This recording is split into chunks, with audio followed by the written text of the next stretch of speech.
No.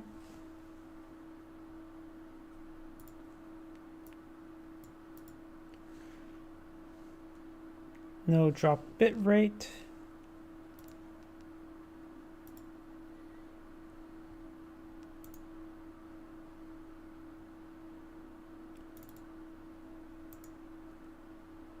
And there we go. That's good. I did some recalibrating for my avatar, so hopefully it's a little bit more smooth. Actually move the camera, so now sort of hang off the left, and I adjusted so that my eyes are now synced on the same source, so no longer my eyes are independent. Now if I close one eye, depending which eye I attach it to, it won't close this eye, but if I go this side, this eye should be closed. So there's no more winking because I disabled that ability. Don't really do winking anyways. But let's go ahead and get started. I'm going to go ahead and cast some 1v1s to begin with until perhaps other people start joining in. Maybe then I'll tackle the 2v2s. Oh, man, there's one thing I need to change as well. Settings. Change my record settings so it's now down 2, so it's easier on me to hunt them when I'll upload them. Did forget something. I knew I forgot something.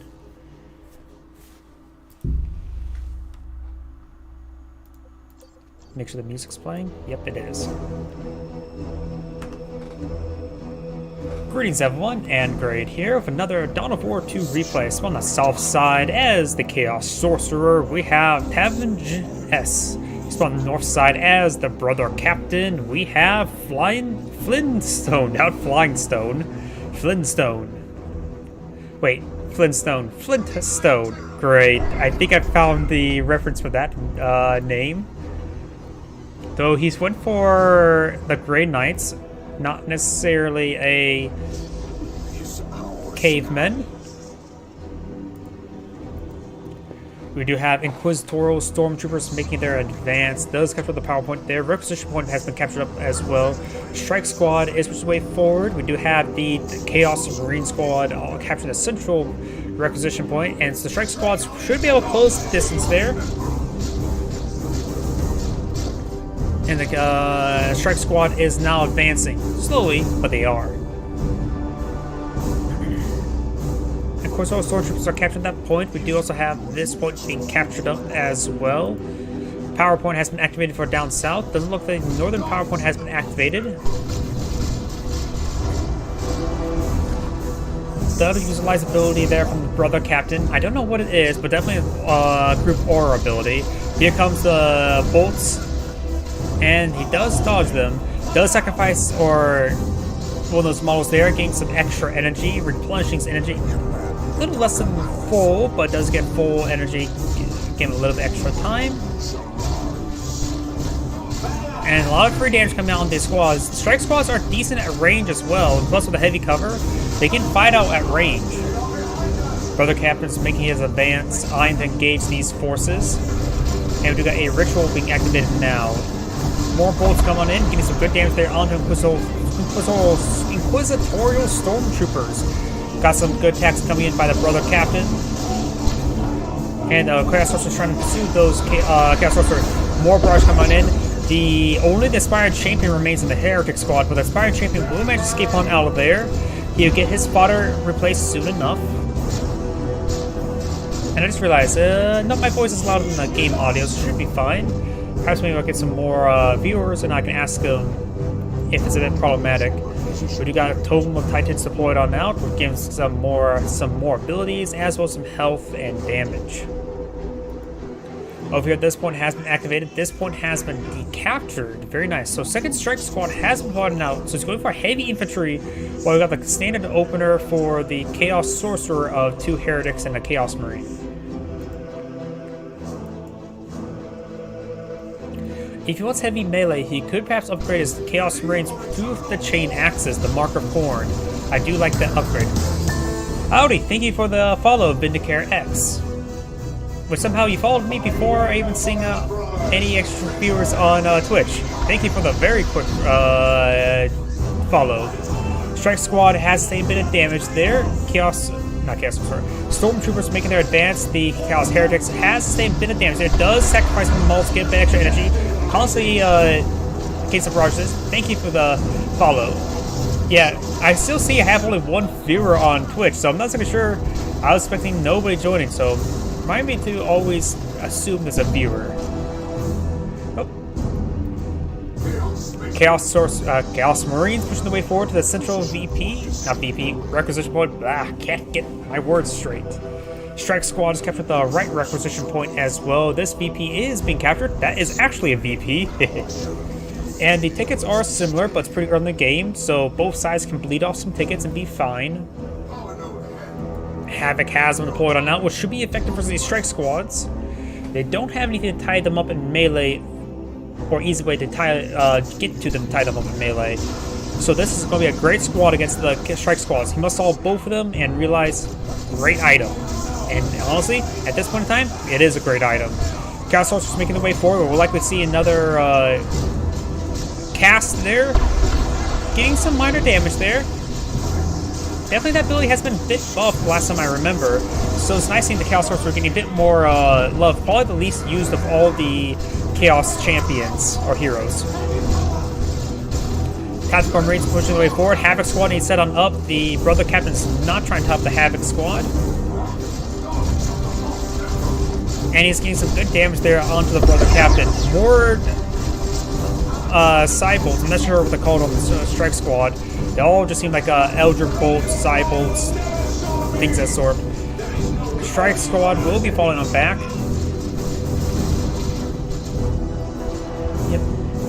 So overall, some great engagements there by the Chaos Sorcerer, playing the game quite well.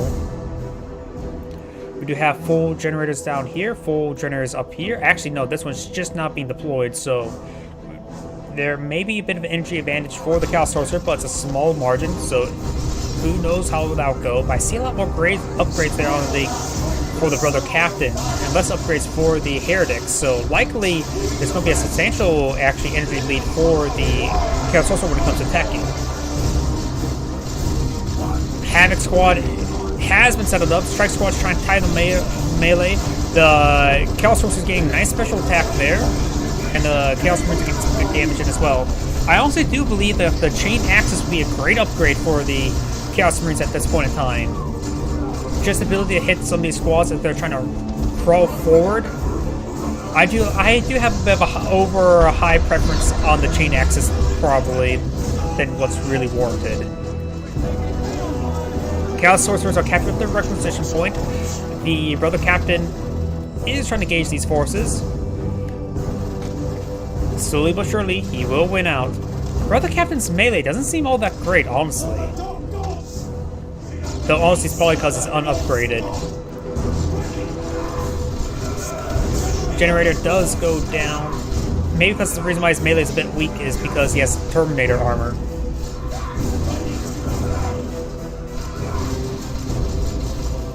Another generator goes down. Very, very nice. Strike Squads and Inquisitorial Stormtroopers are eyeing to capture some points. As well as see a full gen bashing here. So let's activate the ritual there. Brother Captain is being upgraded with Nemesis Daemon Hammer. All generators have been smashed. And these forces are eyeing to capture the southern points. But it is quite a costly exchange. He must not be confident taking on this Havoc Squad. He doesn't really have anything engaged. The Inquisitorial Stormtroopers, they can't camouflage, can they? Don't have an upgrade for camouflage like the regular Stormtroopers. Brother Captain may... I really don't know what he should get. I really don't know what the Brother Captain can be upgraded with to. Probably at one point in time, he eventually get a teleport pack, but likely needs tier 2 for that. He does actually have tier 2, so... I'm assuming he can be upgraded with teleport pack. Terminators tend to have teleports available. At least, I would assume the hero version will have that at least available in its upgrade. That may be the best he can go for in order to help tie up the Havoc.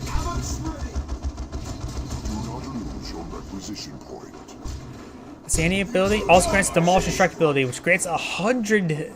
Oh no, that's just the melee weapons, 100 DPS. The ability is a knock-back. generator will go down. And that point is just deactivated. It's not even eyeing to fully capture it. He could capture it and activate it just to stall out more energy from his opponent. We do have a Vindicare Assassin being deployed on out. Does use light the ritual there, so we got a Camouflage Havoc Squad. I'm not really a big fan of the camouflage rituals. It just seems a bit iffy sometimes. Just not very flexible compared to the other rituals. The most flexible one's definitely the Nurgle one for the extra health regen. That's always going to be useful. Especially for people who love Bloodletters.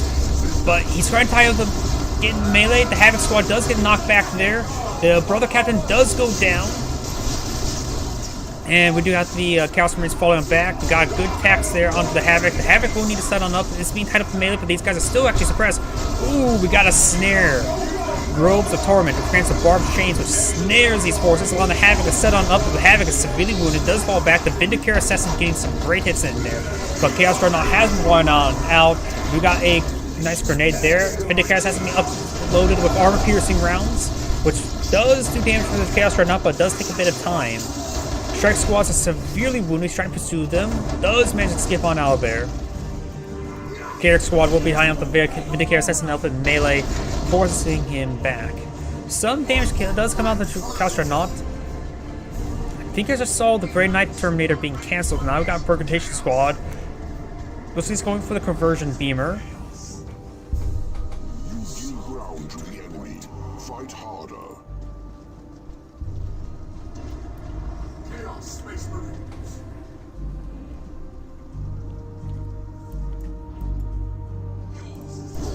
Down south, Vindicare Assassin should be perhaps capturing up that power point.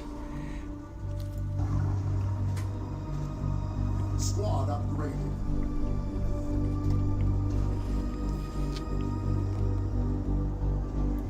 The Dark Gods promise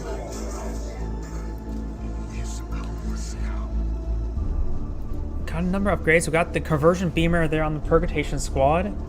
Not on to engage the hostile forces. He hasn't actually captured this point here, so it may give him false illusion where he's actually at. Heretics needs reinforcements. Could potentially devour one of them, keep them around the background for rituals. Yeah, he's going to keep them in the background for rituals, and perhaps to start devouring some of these heretics for some extra energy.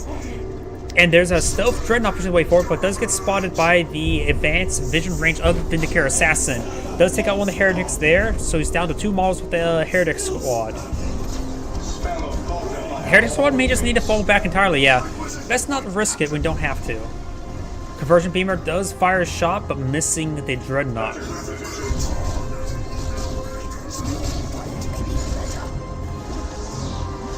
Does get a miss there. Vindicare Assassin receives fire. The Vindicare Assassin's a bit of a squishy unit. Just simply put, it has 350 health, and the level 2 Chaos Sorcerer has 882 at the moment.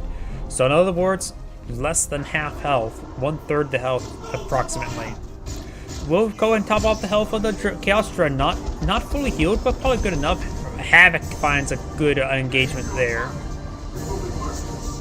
On the right side, we've got these points being captured up by the Inquisitorial Stormtroopers. I can just use that for our captured squad, which can be quite good. We've got plasma guns onto the Chaos Marines, which can be very good versus heavy infantry. Chaos Ritual has been activated there, a Zinch Ritual. I think maybe a good time for the... Yeah, Torment has come forward. He needs to start focusing on the actual chains of Torment in order to destroy them out quickly enough. Ritual has been activated there. The other Heretic Squad is now charging on forward. The Chaos Marines do actually fully go down right there, so he does lose that squad. It's a valuable squad to lose. Strike squads are now falling on back. The Vindicare Assassin has received quite a bit of fire there. These are Bloodletters, not temporary ones, but a full Bloodletter squad advancing forward, trying to get the kill there on the Vindicare Assassin. And does not get the kill there. These forces are going to be falling on back away from the Bloodletters as the Chaos Sorcerer is receiving a bit of fire there by the Strike Squad. And the Heavy Squad will get tied up in melee, gets a nice special attack there. Another Doom Bolts that come on in and try to teleport forward. And gets some great melee hits there. Doesn't get the wipe there. Maybe 2 more hits and he would have got the wipe. Brother Captain's now advancing, trying to get some hits there on the Havoc. The Havoc does have one of the Maul's camouflage. He's trying to keep it around. Leather's now trying to gaze the Brother Captain. And a good special attack, or that was the ability there from the hammer. Chaos Sorcerer may want to activate the Chains of Torment there, but he's severely wounded. Chaos Sorcerer just needs to fall back at this point. He's going to receive a lot of fire there, and Brother Captain actually gets fully wiped there by the Bloodletters. Does do a full retreat there. The Chaos Sorcerer may just need to fall back. Trying to keep him camouflaged, perhaps trying to do a nice Chains of Torment before falling back. But that assassin is, well, an assassin. Here comes the Chains of Torment.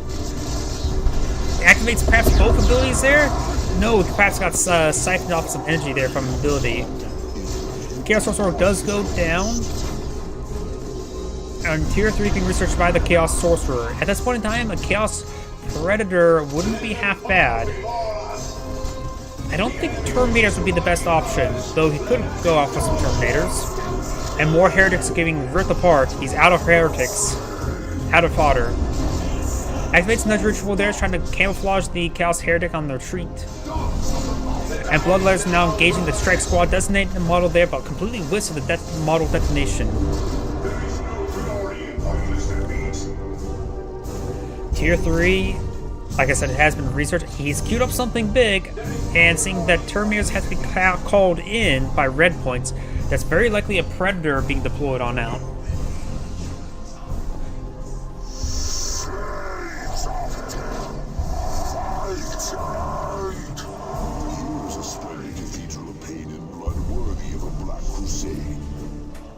Chaos Predator is being deployed on out.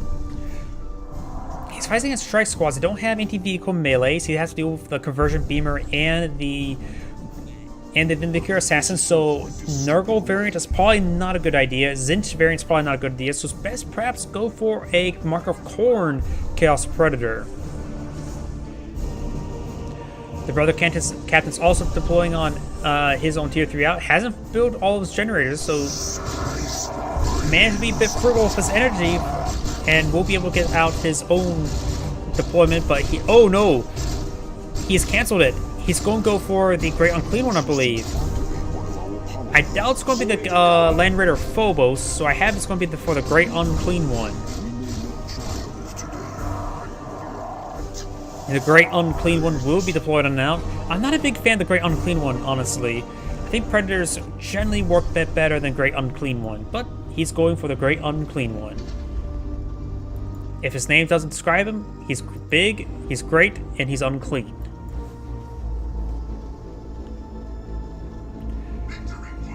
Likely his opponent will probably deploy out. I don't think it's going to be Terminators. I have a feeling it's going to go out for a Voldemort Razorback. That would be an excellent item versus the Great Unclean One.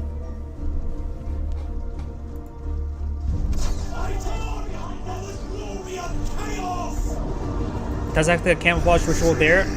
Since the Bloodletters are a daemon, he will sustain the extra health regen from that ritual. Invulnerability ability has been worn off. Could potentially engage these Stormtroopers up north. We do got the Heretics, not whacking any generators. And the Bloodletters will manage to camouflage away. Havoc has been flooded out. One Bloodletter model does go down.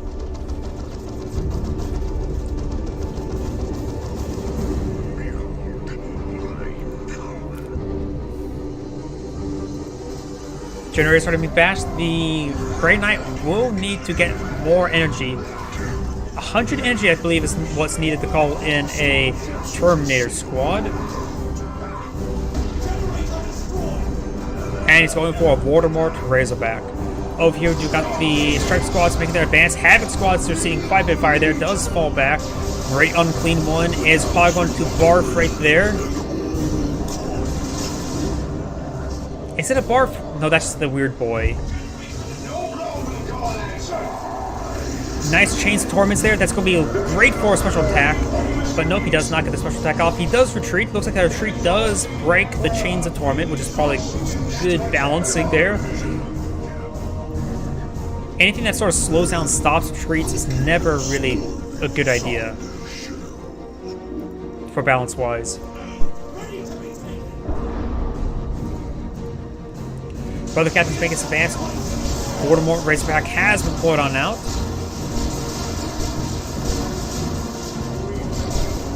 And a good frag grenade there onto the Chaos Heretics. Got a big knockback there. And he does spot the Voldemort Razorback now. Does sustain quite a bit of fire in the retreat, but he should be able to keep on out there, no problem. With the left side map of the control of the Chaos forces, that's where 2 VPs are, so that's a good spot there. Plus, he has a triple capture in favor, so his opponent's quickly counting down. He may need to get out a las cannon or auto cannon to engage that Voldemort Razorback. He's pulling out his own Chaos Predator now. The Chaos Predator may need to go for Marcus Zinch for the las cannons to engage Voldemort Razorback. The Voldemort Razorback is deceptively powerful versus vehicles.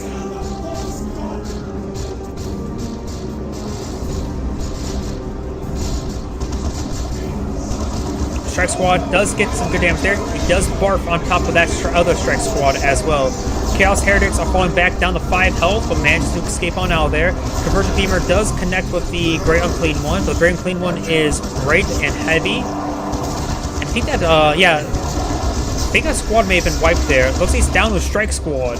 Went down to the Great Unclean One. Does do a nice knockback there, getting great damage over time on these forces. He's eyeing for the Great Unclean, the Vindicator Assassin. Doesn't get the kill there. Bloodletter still charging forward. Has the same bit of fire there. Does fall back to the Bloodletters.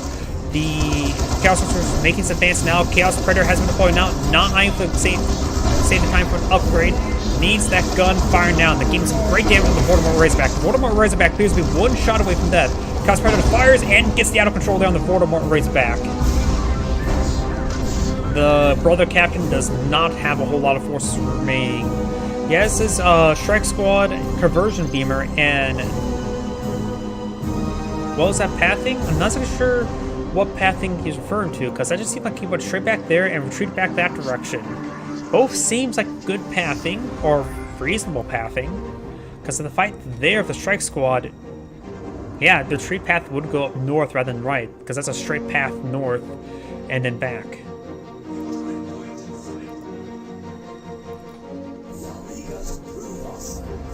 Do have Inquisitor Operators being deployed now.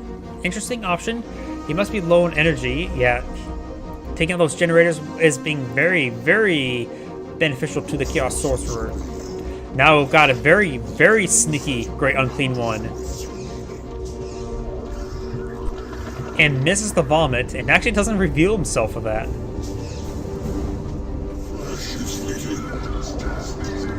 Great Unclean One being also sneaky. And so is a Chaos Predator as well. And does all of a sudden have that appear in front of him. Convergent Beaver does connect with the Great Unclean One. Great Unclean One has plenty of health. We've got an Orbital Strike now raining on in. And he will nail the Havoc Squad with a direct hit there. Chaos Predator will escape on out there because the vehicles do not get the lift up effect. Does cast a GG, loses the Havoc, and I think the Chaos Sorcerer does win the match. I didn't hear who actually the announcer says, but overall I think the Chaos Sorcerer has won. This is Great saying thank you for watching and signing off. And on to the next replay.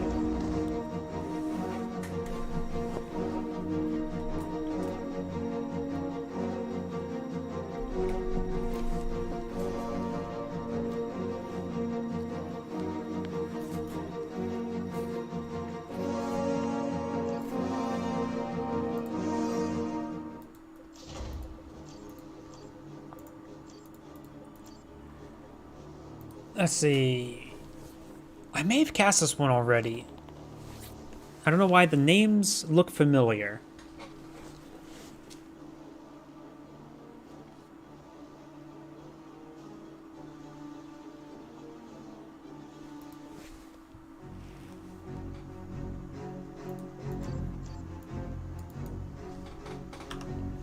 Greetings everyone, and Grade here with another Dawn of War 2 replay. Spawn on the south side as a Tech Marine, we have a foreign name. Spawn on the north side as a Plague Champion, we have Diminos.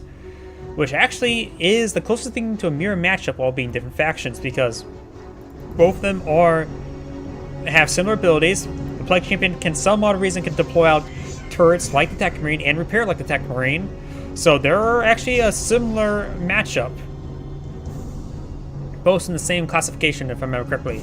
We do only have one Scout Squad, one Path Marine opener. We do have a second Heretic being deployed on out. So there's going to be some better Captain pressure there for the Plague Champion.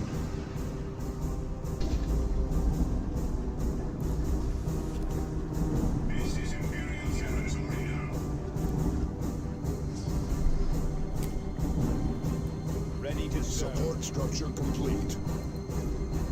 So I heard the support structure complete. That's the PowerPoint being activated. This one is now fully activated as well. We'd like to see some early power generators for the Tech Marine, or he's eyeing for a bit of extra power to deploy out, say, Assault Marine or Devastator. I have a feeling Assault Marine. We're losing a power node. Let's see if I'm right. Overall, the Chaos Marines are getting some great damage there onto the Tech Marine. The Plague Champion's going to pitch in some fire as well.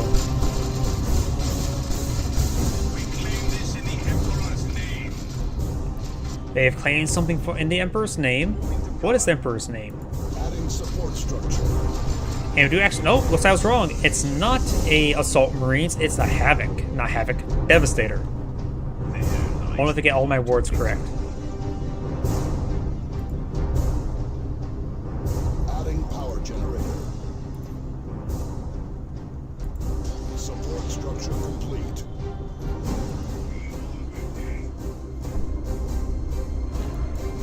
PowerPoint here was never deactivated, and he does not decapture the PowerPoint. The best way to decapture a PowerPoint is by putting an Excel file in its place. Tactical Marine Squad making a soft retreat, avoiding these heretics, avoiding the Plague Champion. We've got a second squad of heretics in the region. The extra heretic squad does allow them some great captain pressure. Noise Marines being deployed on out as well. Good damage over time on the Plague Marine. Well, from the Plague Champion. Havoc Squad has been deployed out of radius for the Heretic Squad. Bit of a poor positioning, I would say then. Is it setting on up? Nope, he does unpack, or pack up. The enemy is claiming up the generator. Plague Champion eye for some heavy cover there. And he will get quite a bit of fire onto the Plague Champion. Now the Havoc set on up, suppressing the Plague Champion.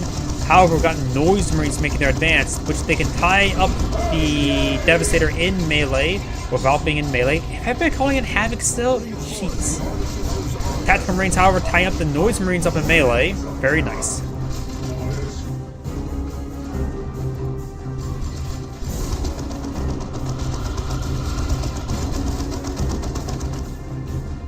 Let's force back that squad, Tactical Marine or Tech Marine advancing on the flank.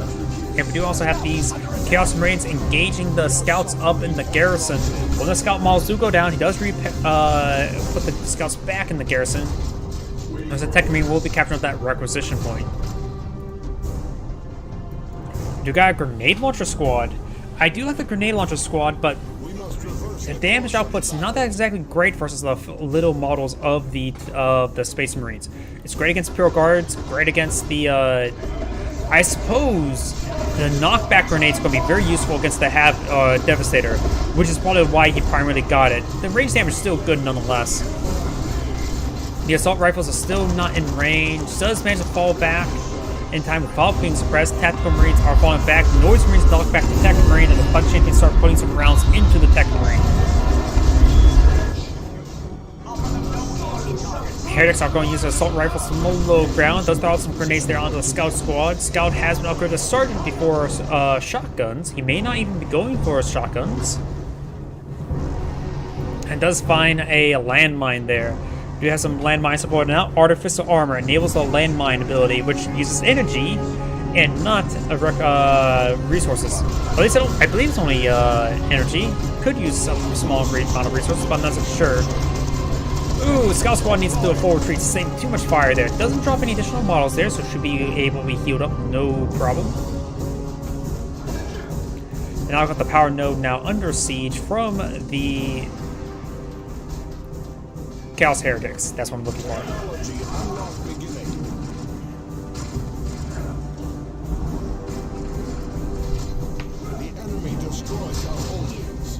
Tech Marine is being attacking up to tier 2. And it decides to only decapture the point and not fully capture it. Chaos Marines could have also pushed forward to capture up the point entirely. They're much more resilient than the Heretics at range. Plus, Heretics do have a good amount of range firepower with those assault rifles.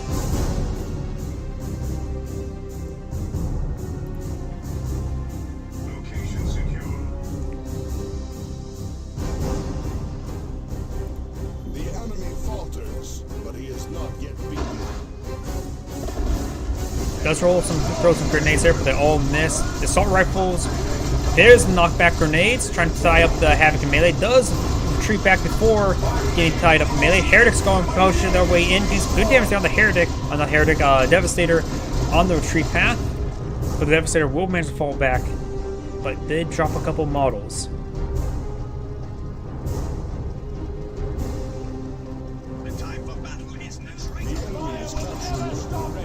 Scout Squad are now receiving a bit of fire there from the Plague Champion. The task unfinished is a prayer unanswered. One of our generators is under attack. Power Generator now receiving some fire there. Does utilize the Noise Marines to quickly destroy generators because it is an anti-vehicle weapon, an anti-building weapon. And does get a nice knockback down the group, allowing the Assault Rifles and Chaos Space Marines to get some great damage all across the line. With the use of the Assault Rifles, maybe it's not half bad idea to get the Chain Axe upgrade on the Chaos Marines for more of a front line. A librarian has been pointed out by the Tech Marine. Unusual, but could be quite useful. Havoc now finding a good angle, sitting on up. We got a Work Bolt there as well from the Librarian. And we do have the Axe of Mechanicum, which is an energy drain axe. So he's trying to get more energy by whacking his opponent, and then using that energy to deploy more landmines. That's what I'm guessing he's going for. That landmine does get detected there briefly by the Chaos Heretics. Heretics, the Aspiring Champion himself, is a mine spotter, camouflage spotter.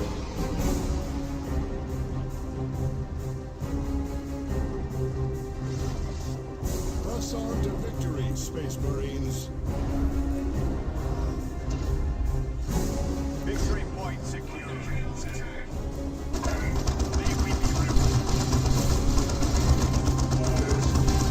Plague Champion does get tied down by the Havoc over here. We do got these Swiss pushing way forward. Gets some great damage there on the Tech Marine. Ooh! Good AoE damage there, but the Tech Marine needs to fall back a long time ago. The Tech Marine could potentially get wiped there. The Artificer Armor does cost him some good health and health regen, which allows him to escape on out. He's also going for Refractive Field, which gives him energy, allowed to use energy as health, which is a good combo for the Axe of the Mechanicum. Scouts does get sprinted away thanks to the Librarian, being upgraded with the Force Staff now. And now we've got the Bloodletters have been deployed and now either charging forward, perhaps jump on top of the Librarian. Victory points. We may see a frag grenade there. Librarian may get a special attack off. Oh, that's the Force Wave ability, thanks to the Force Staff, but didn't get any knockbacks there. But that thing does go pretty far out. Scouts will be falling back. No shotgun upgrade just yet, but that's generally fine. Both of these training for a camouflage. Get some good damage there with the Librarian. Understood. Does find the landmine as well, thanks. Ooh, but knocks back his own Bloodletters there. Another landmine has been spotted. Tech Marine pushes his way forward, trying to use the energy drain on hit. Getting some good damage in, but gets a great special attack there. Does activate a Nurgle Ritual there, giving the Bloodletters extra health regen. Giving them, what, 13 health regen? It's a good amount for Bloodletters. Generators is under attack.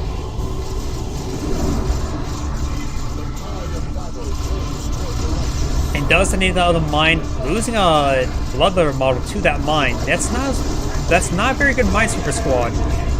Teleports forward, ties the Havoc up in melee. Force Staff does connect, forcing back or knocking back all those infantry forces. The Librarian will fall back. Does get another generator, more generator bashing.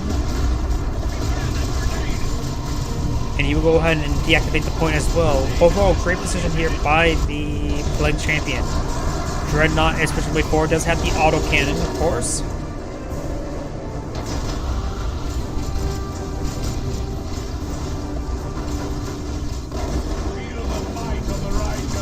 Let's throw a frag grenade there. Ooh, that's gonna be a good frag. Oh! Annihilates that Heretic squad. A well-placed frag. He should not have retreated out. Should have took the frag, and he perhaps would have lived. He even annihilated the champion in one solid burst. Oof. Great frag placement there. And that was the grenade launcher squad as well. So the other one, does get sort of warped away thanks to Librarian. Doesn't get, that guy is, however, sustaining a lot of fire there.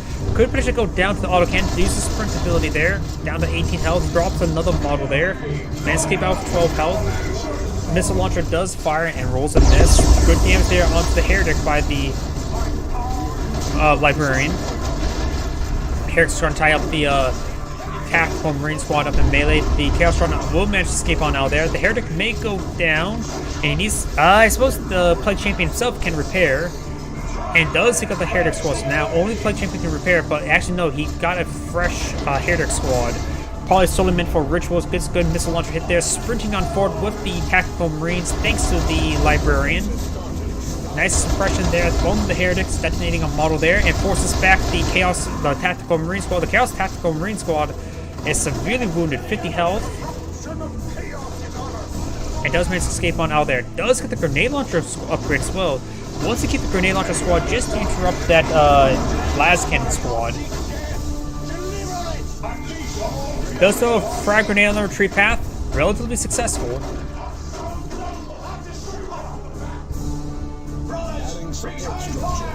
No blast master going for another Heretic squad. He really wants his dual Heretics. I probably would not have replaced the Heretics, honestly. Would you lose them? Not really a good idea to replace one of them unless you need more capping pressure. He's not using them for capping pressure. He does need to keep at least one for repairs, which can use that for repairs, rituals, and capping. That Librarian's been constantly teleporting these guys away. He's been doing a great job with that. That Librarian's very, very well microed. So much so, I think that's the Librarian's now his new hero as opposed to the Tech Marine.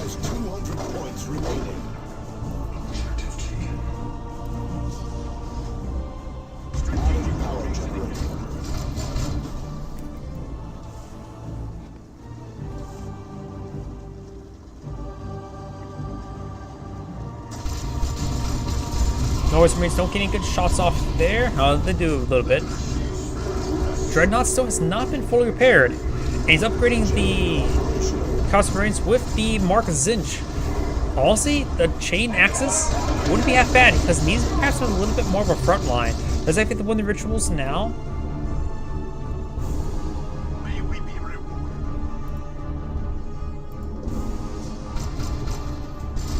Noise Marine's going pretty far forward though. Does find the missile launcher squad as the Librarian gets some good damage in.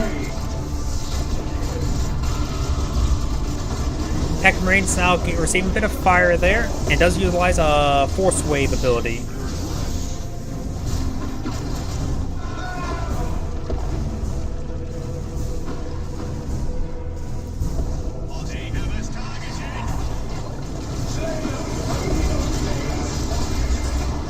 Tactical Marines, Tech Marine getting some great damage there onto the Chaos Heretics.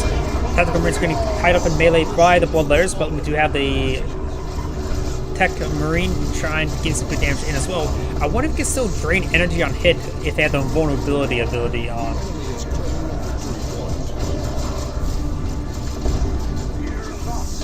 Another Force Wave being activated, very nice. And more generator bashing come on out. Space Marine could not be deployed now. Looks like the Tech Marine's not on tech up anytime soon. Grenades raining on in, getting some great damage there on the Tactical Marine Squad. And great damage coming on out by the Librarian as well. Tech Marine is still in the mix. And Devastator's trying to find a good angle. And Tech Marine could be upgraded with a Melta Gun to help engage that Dreadnought. Ooh, and lost all of his scouts are actually down as well. Didn't realize him losing scouts, but that's a bit of a loss. Now he doesn't have a captain squad. Because right now, a captain squad would be great. Are they recently dead? Yes, looks like they're recently dead by the Plague Champion. Plague Champion himself does have the Armored Pestilence upgrade, which grants a Aura of Decay. Sustain enough damage, and is able to explode. Tactical Marines making their advance. Does get a missile launcher hit there, almost taking out the Chaos Dreadnought. Does Nurgle Rituals, getting some good health and regen there on the Dreadnought. Tactical Marines are falling back. Librarian and Tech Marine and Dreadnought making their advance now.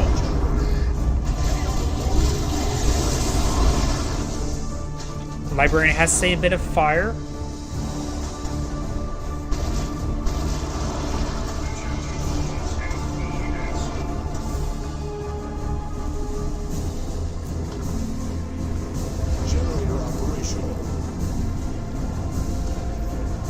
Plague Marine's being deployed out by the Plague Champion. Got another scout squad he needs. Oh, the Tech Marine himself can repair up the vehicles, but sometimes you don't want your hero to be the repairer because you want other stuff to. Because you want the Tech Marine to start fighting. The Librarian does get a nice special attack there. You got the Aura Decay there, I believe. It's Aura Decay or yeah, Aura of Decay. After receiving enough damage, can also increase the Plague Champion's health by 500, grants him the most knockback, but decreases movement speed, so it makes him very, very squishy. And that's probably because of all the pustules on his body. Getting more pustules, making more and more durable.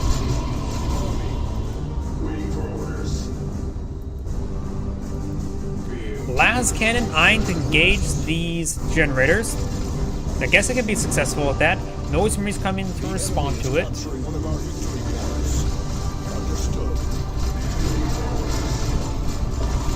Getting some good attacks there onto the Chaos Marines.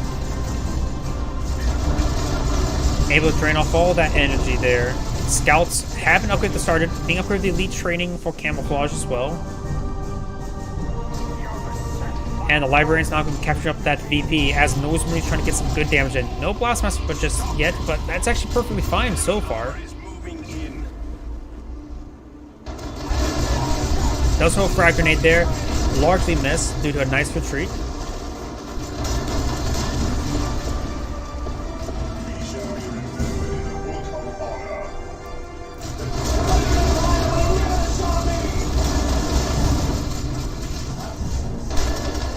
Tactical Marines do receive a bit of fire there. We do have the Tech Marine that is receiving a bit of fire as well.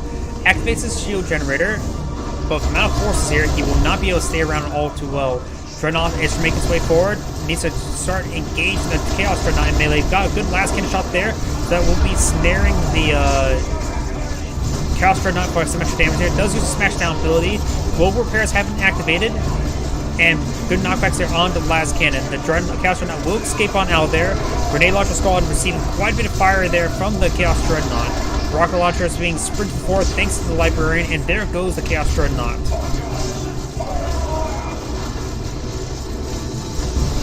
Chaos Marines trying to engage these last cannon squad, but the last cannon squad is no longer really useful anymore. Plague Marines trying to tie up the Dreadnought in melee. Does lose a model there. And gets another model drop there as well. Over here, we've got the Heretic Champion, Aspiring Champion model, trying to capture that requisition point. And does size fall back. Just try to go for the capture and run. Very nice. We got the requisition point being captured up by the Noise Marines.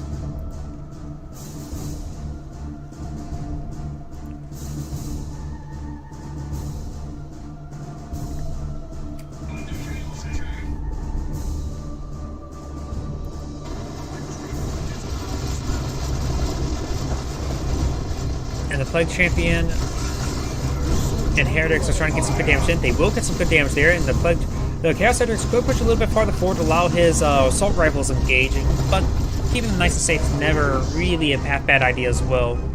Though the Plague Champion has received a bit of fire there, does activate a ritual there. The other champion, Chaos Heretics, has not been fully reinforced. But push on forward with a partial, of not that extra squad. Plasma Guns getting some decent damage there onto the Scout squad.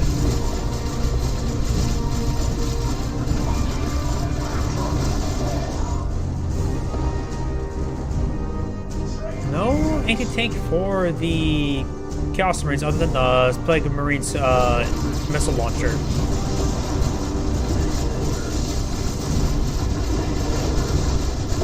The Tech Marine still has enough energy, does lose his energy there. It gets some great damage there onto the Plague Champion himself. The Plague Champion is falling on back. The Tech Marine has sustained quite a bit of fire there by the Plasma Guns. Does activate the shield generator, but will go down there. Chaos Terminators have been deployed on now. They may be being upgraded with Autokin. Nope, they're not being upgraded whatsoever. I should push on forward, try and engage the Las Cannon. Perhaps they should use their Power Fists against the Dreadnought.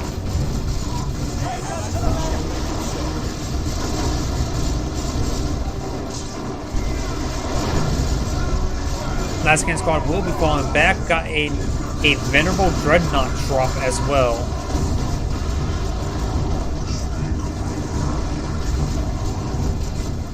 Venerable Dreadnought getting some good damage down the Plague Marines. This regular Dreadnought is getting some good damage in as well. With 2 Dreadnoughts out on the field, he needs to get more anti-vehicle. Currently, the regular Dreadnought's being upgraded to our Dark Age technology.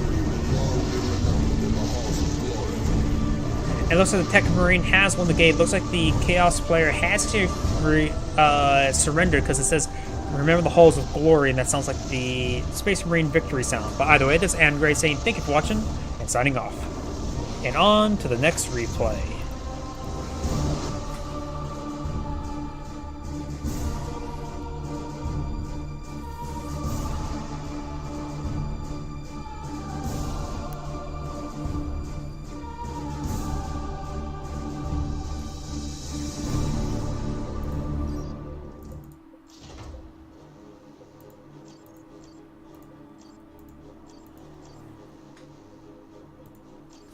Oh, so we've got a Orc versus Chaos. Another Chaos game.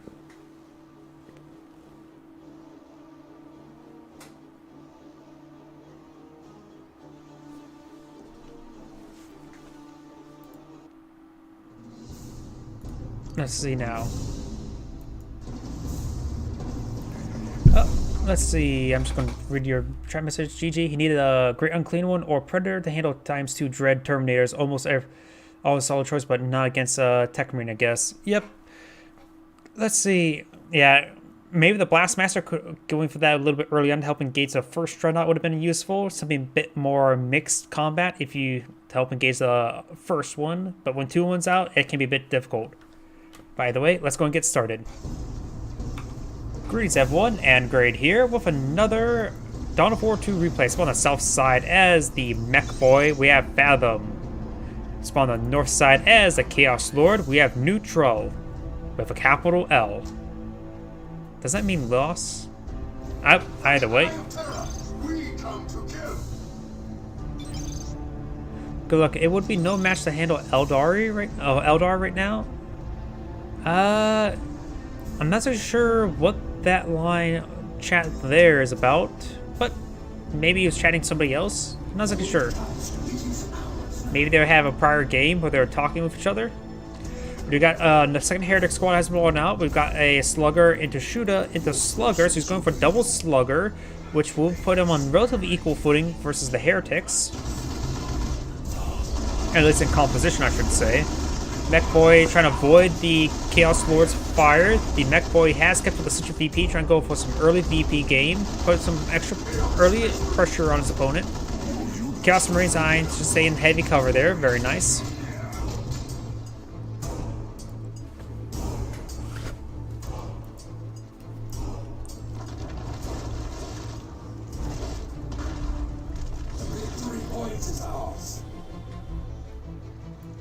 We got the Chaos Heretics now advancing, trying to engage these sluggers up in melee. Requisition point has been captured, but the Chaos Lord also in the mix.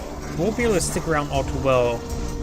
Shootas and Mech Boy come in to support these sluggers. Sluggers could turn around and engage the... Yes, they go engage the... Nope, they're going to engage the Heretics first. The Chaos Lord should pass the eye, tying up these shooters in melee. Great hits there from on the Heretic. Detonates a model there. Sluggers will be falling on back. Mechboy could try tying up the Chaos Lord in melee while allowing shooters to engage. But no, he's going to be trying to tie up the shooters in melee. Sluggers coming for a flank, forcing back the Chaos Marines.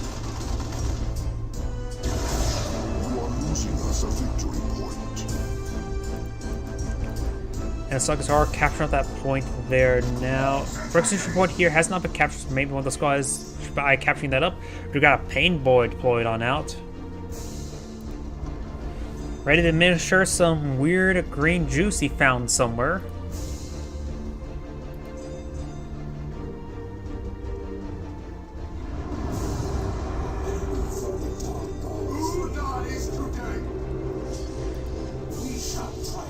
Heretics or not heretics. Attack Chaos Marines making their advance, thanks to that ritual, but does not engage anything. I just stick to the heavy cover. Being a little bit passive, the Chaos Lord. Got a Havoc squad being deployed on now, which should be very effective versus sluggers and shooters. We may see Storm Boys to counter him, or maybe he's just not going to. Oh no, wait, the Mech Boy can counter or tie up the Havoc in melee by teleporting forward. So he doesn't need to deploy out Storm Boys or a designated counter unit to engage the Havoc. He has something just to tie them up temporarily. Not a great engagement for him, but something temporarily enough. That's all you need. Sometimes.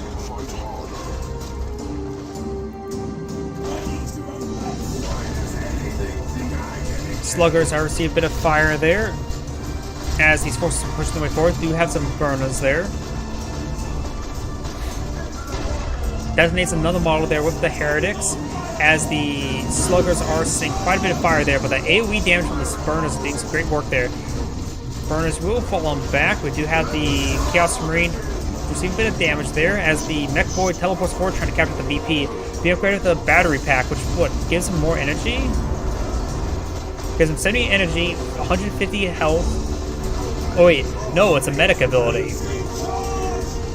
Gives friendly unit nearby energy and health. Also increases Mech Boy's energy by 50 as well. So the Mech Boy is now an apothecary. These forces do the same bit of damage. It teleports forward, it's going to tie up the Havoc up in melee. Pain Boy needs to start healing up one of these squads, either himself or the Sluggers. Sluggers engaging the Chaos Lord up in melee. Chaos Lord has not been upgraded just yet, as the Mech Boy is falling back, so a bit too much fire there. Great special attack there from the Chaos Lord, giving a full heal.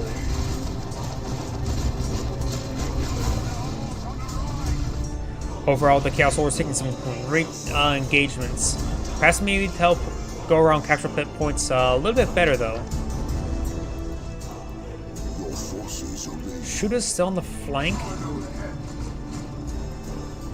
And the generator is now being deployed now. The Mech Boy is going for a lot of generators.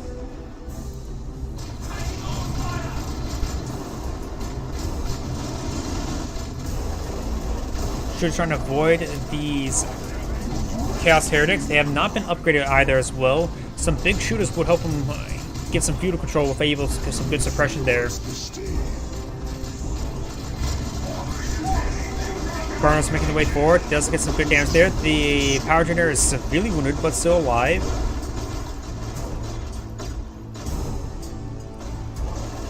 Though I can't really tell if those bullet holes in the power generator is put there by the orcs or they were recently put there. The Chaos Heretics are making their advance. The Burners are in the mix as well. Both Heretic squads are here, and the Chaos Lord's in the mix. The Orc player is just losing a lot. May lose his Slugger squad. One melee hit there. No, does not get the wipe there.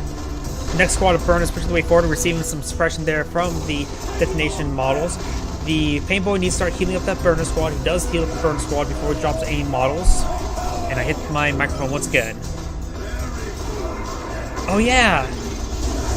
Does lose a full wipe on the Heretic squad. Yeah, the battery pack there and the Pain Boy. He has a lot of healing. Plus, he always can heal the Pain Boy to give him more energy to heal more stuff. Oof, I just realized how deadly that combo is. Ah, he retreated back to the Chaos Lord and not the Heretic Squad. That's what happened there. Chaos Lord has been upgraded with the Combine Flamer, which creates him basically a heavy incendiary grenade ability, while I think also increases his range damage as well.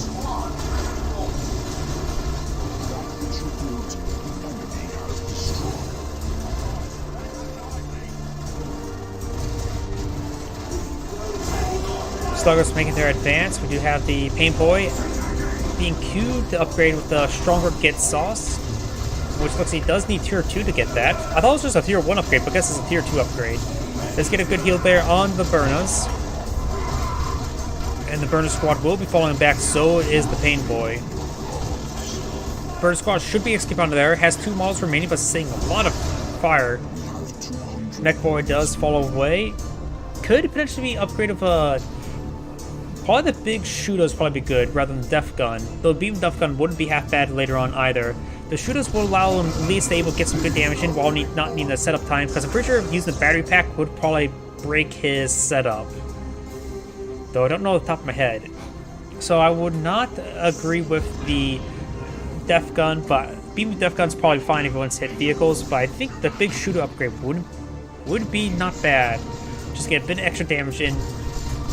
Though he may not really need to use abilities for more battery packs usage.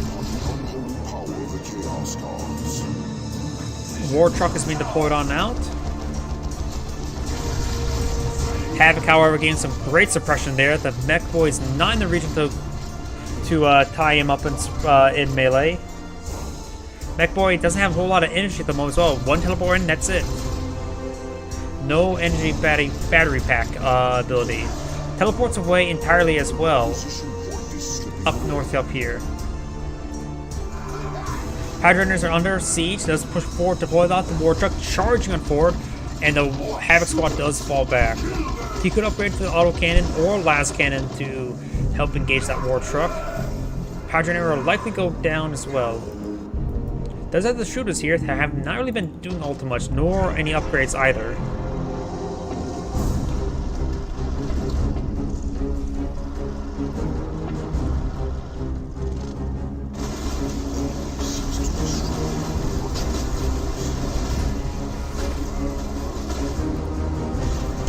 Generator does go down there.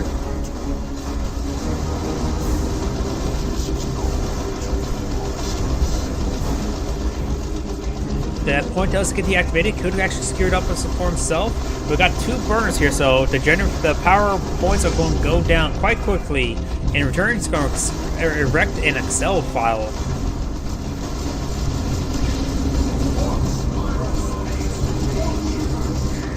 Well, the power point is not being deactivated.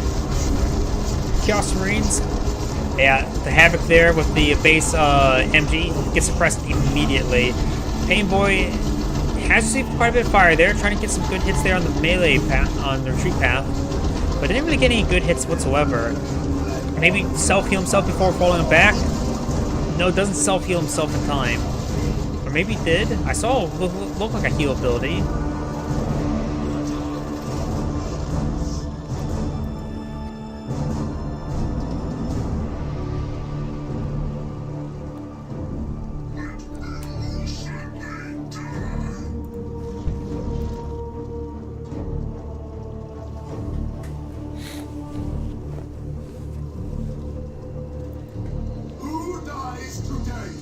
Chaos Havoc set on up. And got the Mech Boy, teleports away. And now we've got Chaos Dreadnought deployed on out. In return, we've got a Weird Boy.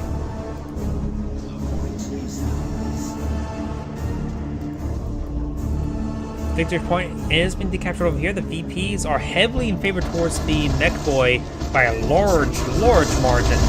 But the game can still go either way because the Chaos Dreadnought is a very flaming. Does vomit on top of these forces. The Weird Boy has to be very careful because he can knock back his own teammates' forces, and we've got the Chaos Lord now tying up the Weird Boy up in melee, allowing the Chaos Dreadnought not to be sieged down. The War Truck is getting taken out by the Auto Cannon, trying to go for these squads. War Truck does go down there. Weird Boy does fall back as well.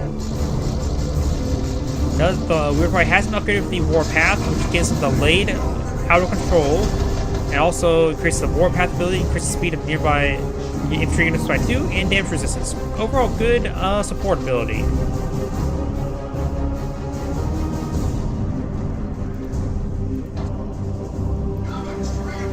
Forces obey you.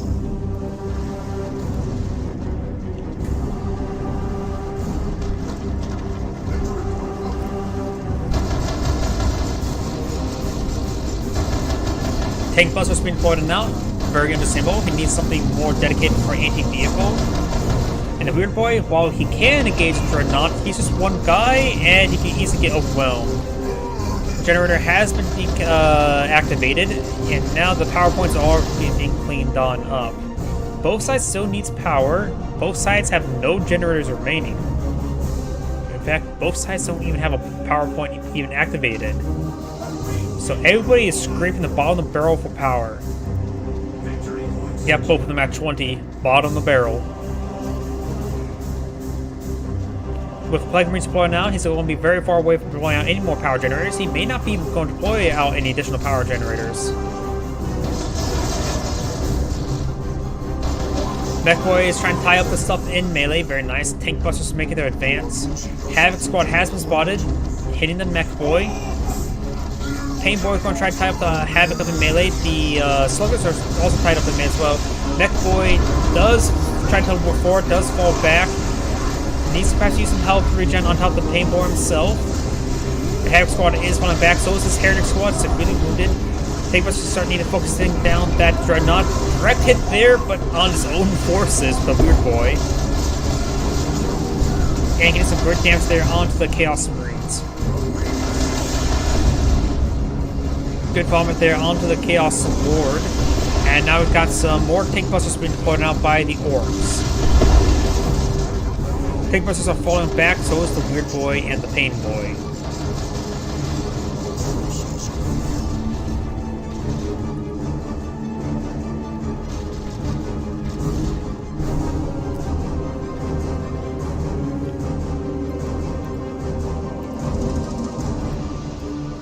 Rises from these ranks. Weird Boy is trying to capture this VP. This capture is in favor of the Chaos Lord for a small margin. Oh, on the right side, we got the shooters who are unupgraded shooters yet. Not even at level 2 yet. Level 2 Heretics are going to be pushing their way forward, trying to tap the sluggers or shooters in melee. But the shooter squad is going to be the primary captain squad this entire game. Usually you see that the single slugger squad, but not necessarily for the second for the shooter squad. Chaos Lord is falling back, being upgraded the armor of the Inferno, which lets him get the Electric Galaxy Burn ability, which is a close-range artillery barrage ability.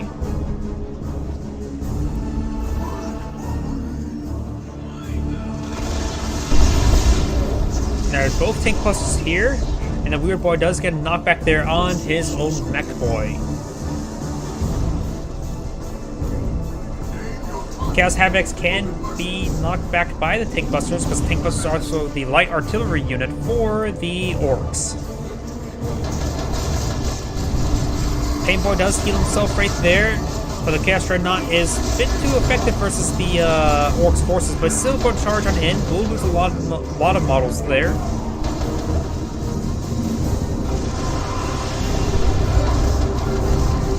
Chaos Havoc does get knocked back there, getting some good damage in.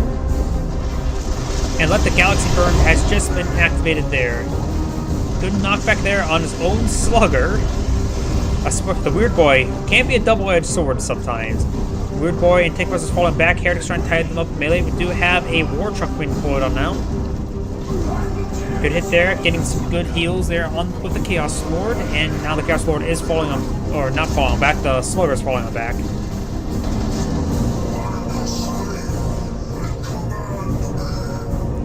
Does activate the point there. No additional generators, no point activation there.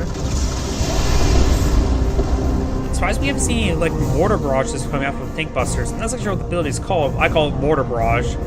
It's probably called rocket barrage, or whatever orc variation of that word is.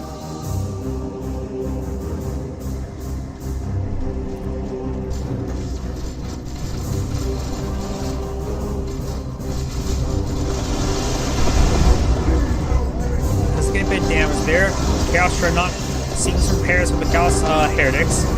Mechboy could...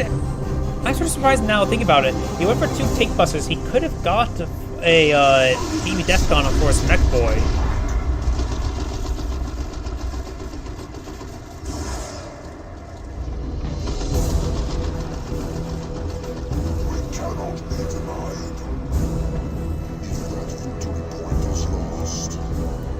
Tech Mechboy will be capturing up that VP. And the Chaos Lord does, of course, need to disrupt that. He's a bit low in VPs, but should be able to disrupt it. But no, got Take Busters pushing the way forward. Wartruck advancing. Trying to get some good hits there. The Sluggers do come on out, but does go right in front of the Havoc Squad, so they're suppressed. Mechboy will be capturing the point. Does get a nice vomit there onto the Heretic. And he's trying to tie up the Plague Marines up in melee. The Wartruck does go down again. The Take Busters have simply not been able to get any hits on that Dreadnought, have they? Multiple good knockbacks there onto the Sluggers. The Plague Marines still have plenty of health as well. Looks like a Heretic Squad may have been wiped there. Yeah, it's down 1 Heretic Squad, a minor loss at this point in time. But the Pain Boy will likely go down. It was upgraded to Cyborg implants. I'm not sure if he actually used that Cyborg implants in time. So the Pain Boy is down. Mechboy has teleported away.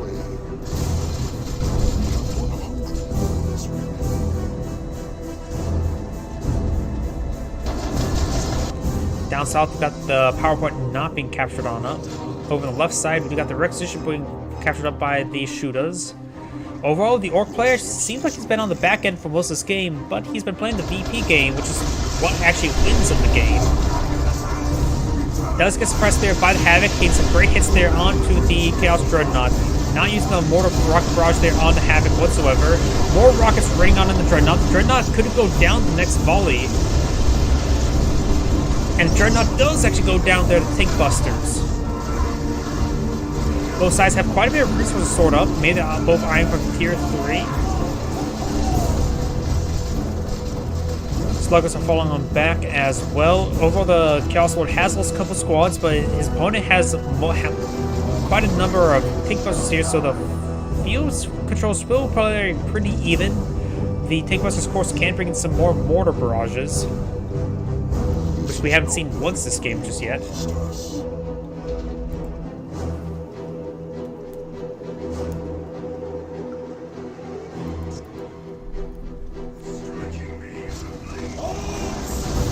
Chaos Sectors pushing their way forward. We'll find the unupgraded Shooters, and the Shooters will fall on back.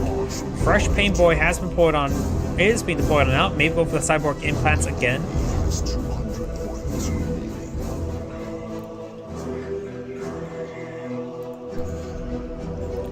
It looks like the Chaos Lord does go down there to the Burners. Burners and Weird Boy getting suppressed. Does get a nice knockback there with the Weird Boy.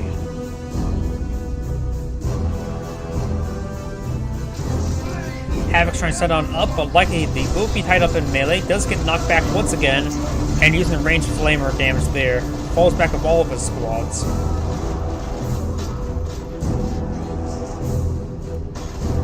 Burners is starting to engage these power generators.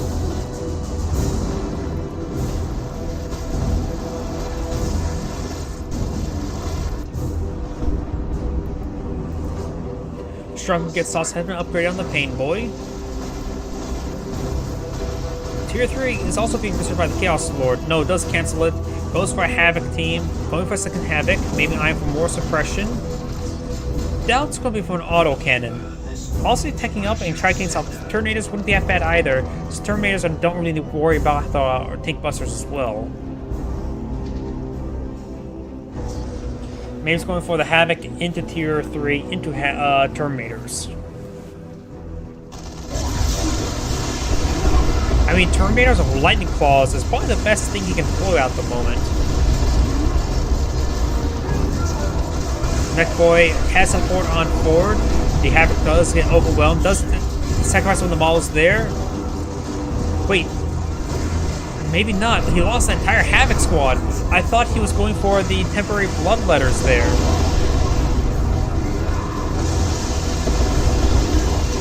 Flag Marine's getting overwhelmed as well. The Chaos Lord's losing a lot of forces, that's for sure. These guys did rush on pretty far forward. We've got the bloodletters, regular bloodletters deployed on now. And the Plague Marines will manage to fall back entirely.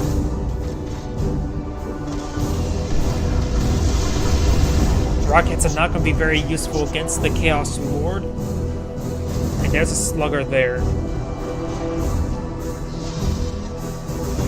Does get a nice knockback there on his own Pain Boy.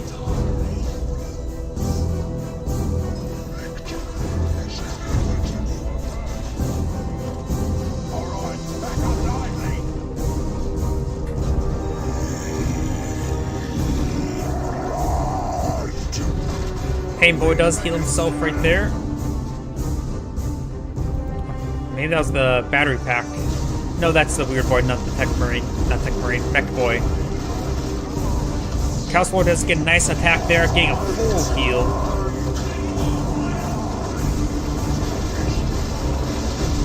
Does get a nice hit there as well. We got the Chaos Marines pushing the way forward.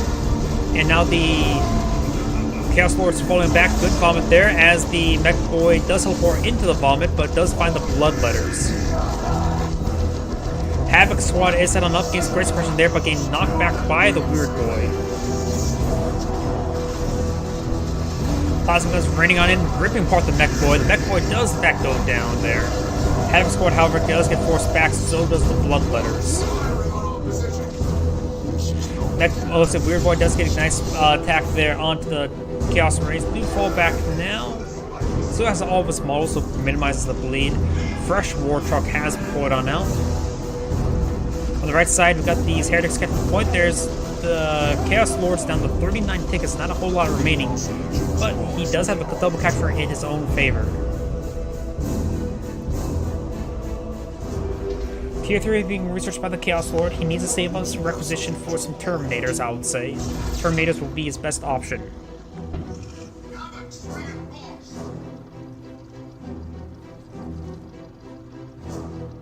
Howdy.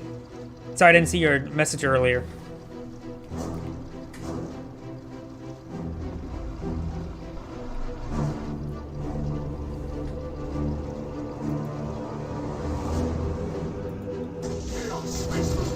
Pain Boy down to half health, getting hit by these plasma guns. I always feel like the entire squad's upgraded plasma guns, but it's just one of the guys upgraded plasma gun. It's an effect that just really throws me off, honestly. We got the sluggers being tied up in melee by the bloodletters, sitting a bit of damage there. Let the galaxy burn. He finally used that ability, getting great hits all across those sluggers. Mech Boy is in the mix, trying to help the Havoc Squad up in melee. Plague Marines are captured at the point. They're a very durable squad. We got the War Truck Mega Expanse upgraded with reinforced armor. Bloodletters do escape with one model remaining as these sluggers are falling back, though this one is still in the mix. Missile launcher hit there from the Plague Marines. It does sacrifice one of the models there for the temporary bloodletters. Sluggers are receiving quite a bit of fire there. There's a capture in favor of the Chaos Marines by a small, but the Chaos Marines are down to 30 tickets. Gotta keep an eye on that.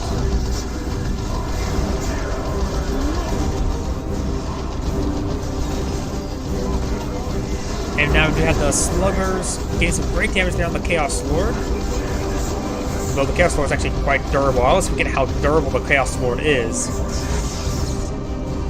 Mech Boy does have the proximity mine upgrade. And the Weird Boy does not capture the VP in time. And now there's double capture in favor of the Chaos Marines. Chaos Lord's still in the mix. See, proximity mines, yeah, that's the throw bundle of 4. I always get whose mines does what.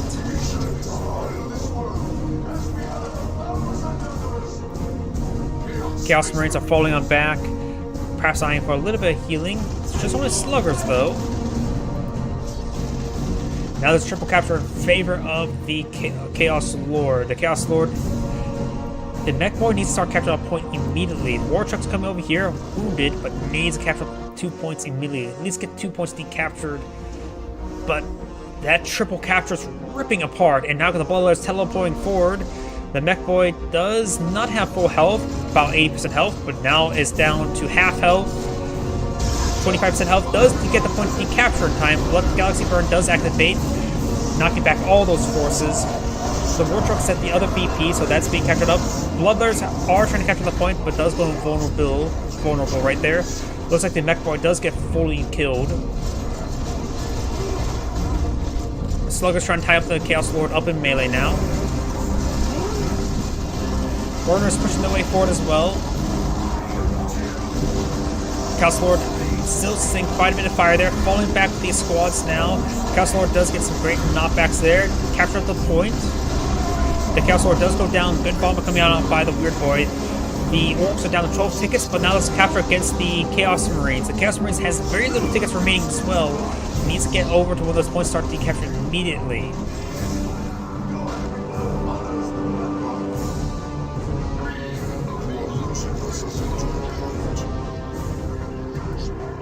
Oh, sorry, I didn't see your other message earlier. Welcome to the stream. Looks like that was your first chat. Yep. If the mid is capped, do not think they can do anything they can do.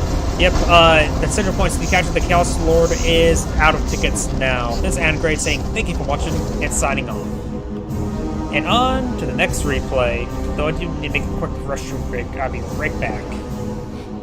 Yeah, with the tier 3 play, he needed to deploy out stuff now, just not enough time to get any assets deployed like the Chaos Predators and so. But I'll be right back, I need to use the restroom.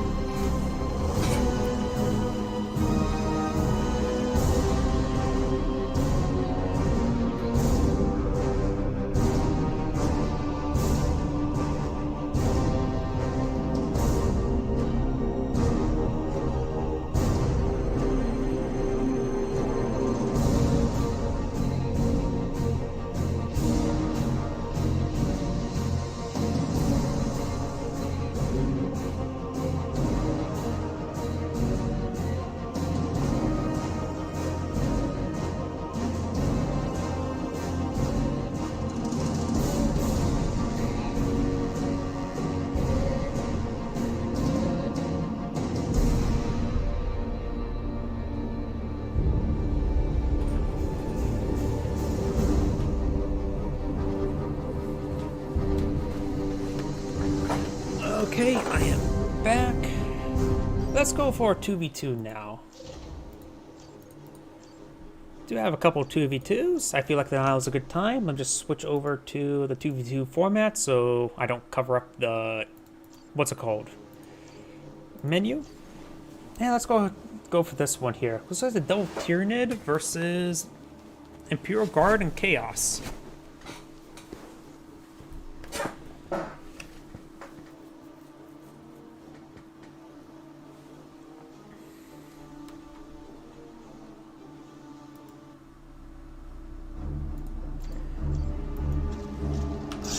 And here we are with a 2v2 in Dawn of War 2. Spawn on top left side as the... Let's see now. As the Hive Tyrant, we have Val Hero. Spawn on the south side as his ally as the Ravener Alpha. We have Critical 32. Trigger upgrade to a 64-bit. Spawn on the right side as the Lord Inquisitor. We have Fog. And as his teammate as a Plague Champion, we have a foreign name. I have a good feeling that... a Noise Blaster Marine would be great. Because Termagants get annihilated by AoE weapons. Do looks like I have some more Termagants being deployed now. It looks like it's double Termagants for both of the Tyranid players. And I really hate the fact that there's that Tyranid announcer. I hate the Tyranid announcer. I absolutely hate the Tyranid announcer. Sentinel has been deployed out. No Stomp upgrade just yet. Chaos Marines pushing his way forward. We got the Plague Champion that's mixed as well. No Stomp upgrade just yet. You could use the Heretic or the Plague Champion to repair up the Sentinel. A bit of team play there. Yep, Plague Marine. I thought he was going for repair. Guess not. Going for the Ritual now, which does not heal the Sentinel. Sentinel not being upgraded to Stomp now. We've got the Ravener Alpha supporting the Hive Tyrant. Imperial Guardsman charging forward, getting some repairs there on the Sentinel. Does Stomp there to stun the Hive Tyrant. We got the Plague Champion and the Ravener Alpha now engaging melee, but mount support there by the Tyranids. I think the Tyranids will be able to win this engagement, but we do have the Hive Tyrant now falling on back as reinforcements start streaming on in by the Imperial Guardsmen. Lord Inquisitor will need to fall back. No point of having her go too far in. Does get a nice special attack there, however. Raven Alpha in the mix. Raven Alpha has already been upgraded with something. Let's worry about it a little bit later. We got the Plague Champion and the Chaos Mage trying to tie up Termagants in melee. The Imperial Guardsman trying to maintain their range. The Sentinel is very well healed up as the Raven Alpha pushes its way forward. We got the Chaos Marines putting up here, the Eternal War upgrade. So it's double Chaos Marines. He's already lost his Heretic squad entirely, so that's a bit of a shame. Guardsman has the same bit of fire there. Another Eternal War there. Ravener Alpha severely wounded. Ravener Alpha does go down. Was in the middle of being upgraded to reinforced Chitin. Since I didn't see that grenade slot, looked like some sort of like miasma grenade probability. Hormagaunts are down the southern side. And we got 2 synapse generators here. And oh yeah, this map is like 1 safe generator and that's it. So like a low power map, honestly. Which will make the teching very slow and energy consumption very important. Let's say Imperial Guardsmen are pretty low in power consumption when it comes to a lot of their heavy squads, for their upgrades for the primary squads. Like Sergeant upgrade and only take right position. Stormtroopers are relatively cheap in energy as well.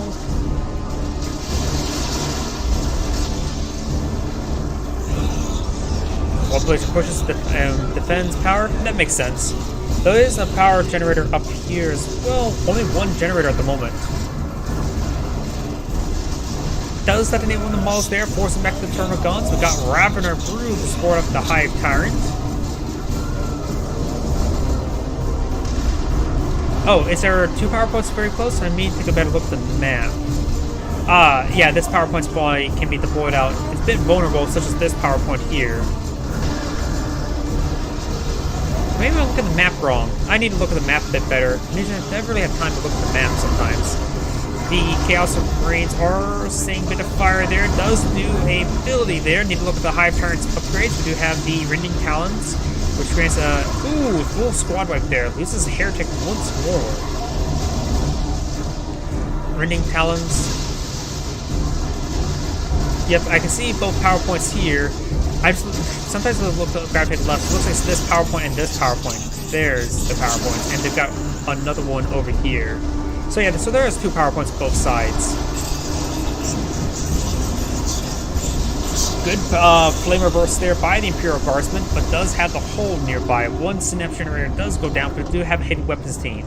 But back to the Hive Tyrant's upgrades, got the Rending Talons, grants seismic roar ability for the soul, and we've got the extended Capare case, which does knocks back the deals of piercing damage to 7 seconds. That actually may have been ability to also got 2 close range roars.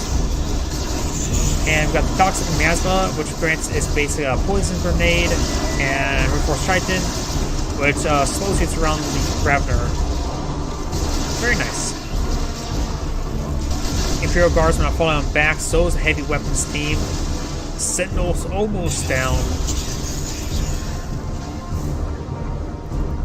Chaos Raptors deployed on out. No more Heretics. Maybe a good idea to just not go for Heretics until he needs to just deploy them out shrines and rituals when they eventually devolves into big battles in the center of the map. But honestly, against all the Termagants, Hormagaunts, I'm so surprised we don't see Noise Marines and Blastmasters yet.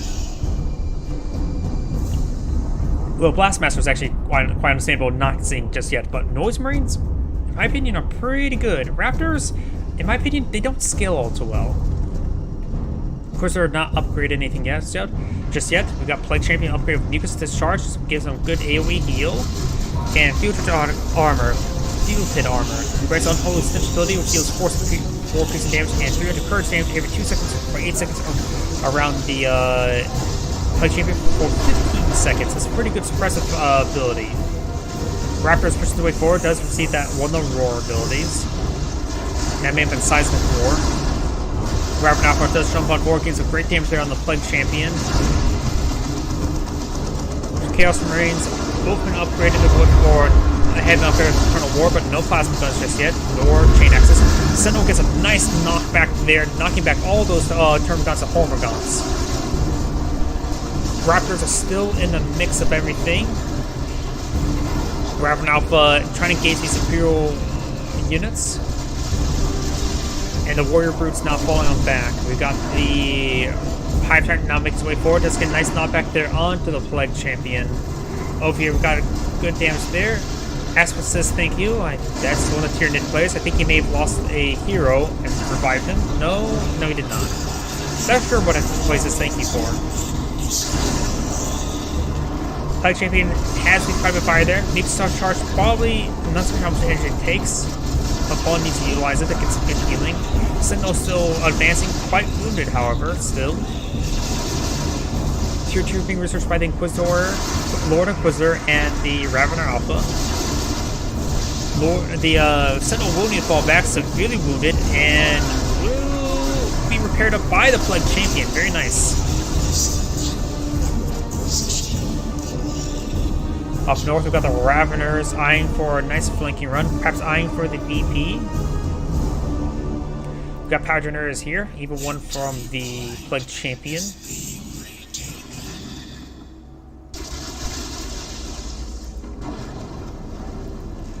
Now I've got the heavy weapon scene set on up. Probably best not to upgrade to auto cannon. Because against all the light units, I think that would be like auto cannons would be a bit better versus like the heavy vehicles and heavy infantry. Nothing versus light infantry. Sentinel does not been fully ritual has been activated trying to heal up these forces. And now we do have a Bane Wolf deployed. Now that should be very effective versus these light infantry units.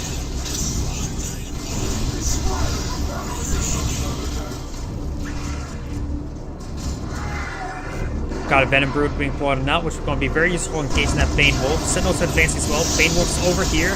Getting some nice slow ability there. The Ravener Alpha will need to fall back rather soon. Sentinel does go down. And we've got a Capillary Tower as well. Ravener Alpha has been upgraded with the Corrosive Destroyer, improved range weapon effects versus infantry. This also can be used against vehicles. Passively increases damage against vehicles by 50%. Granted, that's pretty good ability. Ooh. The Hormagaunts do get ripped apart by the Flamers, and the Bane Wolf does go down. Let's see, grants the Curse of Shot ability, which temporarily increases damage against a vehicle by 250%. So that's a pretty good market target ability against vehicles. Hive Titan make its way forward. We've got not Inquisitor Stormtroopers, regular Stormtrooper squad. And not going to be upgraded just yet either. So you may want to keep them unupgraded for melta guns eventually. Though, honestly, Hotshot Las Guns Frag Grenade wouldn't be half bad versus all the light units as well. These must have been deployed up by the Reds, right? Yeah, the Inquisitor's out of red points, so they may have been deployed up by red points. But the Inquisitor does get the nice stun shot there. And fresh heretics have been pointed out by the Plague Champion. All players have been upgraded tier 2. The Inquisitor has the most amount of resources at the moment stored up. Termagants trying to decapture at this point, but they will get ripped apart. They may not be even able to decapture off. They're at risk of being squad wiped. Yeah, they do get squad wiped there. Ooh, I just really want to see a noise marine to blast that. Second Stormtrooper is being deployed on now.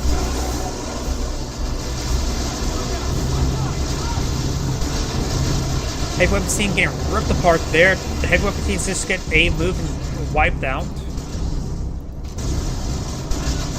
Stormtroopers push their way forward. Got a Plague Cloud coming up forward, which would be very effective for these light units. An excellent AoE ability that rips apart these mass formations. Hormagaunts getting ripped apart by the Stormtroopers. And does go down there to also support the Chaos Marines. Stormtroopers and Chaos Marines, those Hormagaunts will not last very long. The Tyranids have dropped a lot of forces. We do got another Capillary Tower, which will be cleaned on up. And Raveners do jump their way forward. No columns are upgraded on these forces just yet, and we still have the Flamer on the squad as well. We do have a Brood Nest deployed on out. And we got the Ravener Brood tumbling forward, the Advanced Duke's Coil. They are camouflaged, they do get revealed there. You can see the red highlight.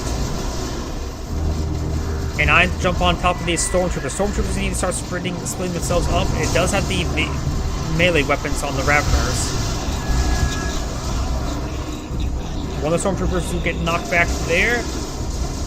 Lord Inquisitor trying to tie them up. A Hive Tyrant still being a tyrant in melee. It's fitting for his name. And the Ravener Brood is falling back, but may get wiped out by the Heretic Squad. Will get wiped out by the Heretic Squad. Hive Tyrant is still in the mix, but we'll need to fall back relatively soon. Regular Imperial Guards push them forward. More Stormtroopers coming out by the Lord Inquisitor. She's saving up a lot of energy. She's going to have a lot of ranged firepower. There goes the Hive Tyrant. And he's saying he's lost quite a bit. The Warrior Brood needs to be upgraded with the range suppression weapon, honestly. But they have the anti-vehicle melee instead. But 3 Stormtroopers, jeez, that's a lot of Stormtroopers. But that should be pretty good range damage, honestly. Gene Stealers have been deployed on out. We'll be falling back now. Got another Capillary Tower and a nice ritual there for health regen. Looks like the Raptors being upgraded. The Aspiring Champion upgrade now. Another Brood Nest deployed on out. And it will be cleaned up.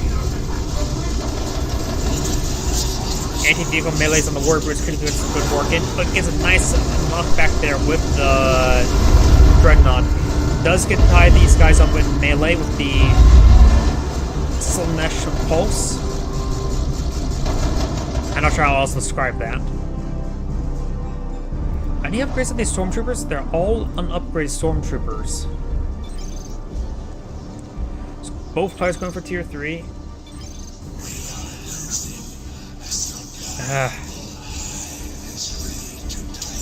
Critical could pass not tech up. He has a lot of... No, he should tech up while Valkyr should not tech up. He needs to save his resources and deploy out ground forces.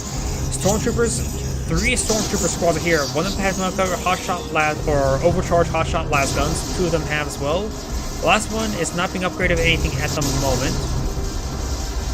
Raveners may be eyeing to charge them forward. Nothing there to spot them just yet. They're blue, so they're invisible. And we'll get a nice knock up there. Very, very nice. Stunning all these forces. We've also got a Ritual, Shrine, and a Capillary Tower. A lot of stuff being deployed on out. Raveners are falling on back, sustaining quite a bit of fire. Warrior Broods making their charge, trying to tap the Chaos Dreadnought in melee. We've also gotten Rare Imperial Guard and support of the Stormtroopers. All of them can upgrade with hotshot las or overcharge hotshot las guns. These Spore Mines could do some great work. I'm not usually a huge fan of Spore Mines, but that's could have been very, very good, but they does dodge in time. Flamers getting some great AoE damage there. The other Imperial Guardsman has not been upgraded yet either. Anything as well. Could use some Commissar, could use another Flamer, honestly. But he does probably have enough infantry damage coming on forward. More Synapse Trainers now trying to be deployed and under siege. We've got a Carnifex deployed now. Melee Carnifex wouldn't be half bad. Then again, not so much, but I think melee Carnifex would be the best option right now. Now, he has to fall back. His hero is down right here. Raveners get focused on way too much range firepower. There's so many Stormtroopers, so many Chaos Marines. The Plague Champion also is useful as a medic. Carnifex not being upgraded in the moment. He doesn't have to worry about the Chaos Dreadnought. The Chaos Dreadnought could be upgraded with the anti-vehicle weapon and made the best item for him right now against a Carnifex. The VPs are currently set to neutral. This point is not being captured up, and Termagon's going to be captured at that point. Another Capillary Tower. Carnifex still at full health, being upgraded to Stranglethorn Cannon. Oh, that's actually even better idea than melee. I forgot about that one. That's at least an upgrade for the Carnifex, I would say. And against all the Stormtroopers, that would be very, very good.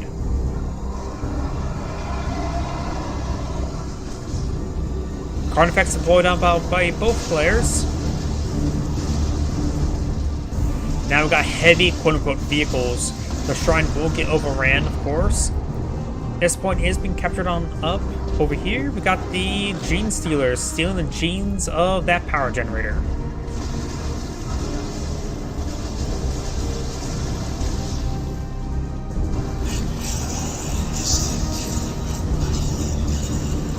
Chaos Dreadnought's making advance. We got Raptors charging forward. Does miss the gene stealers.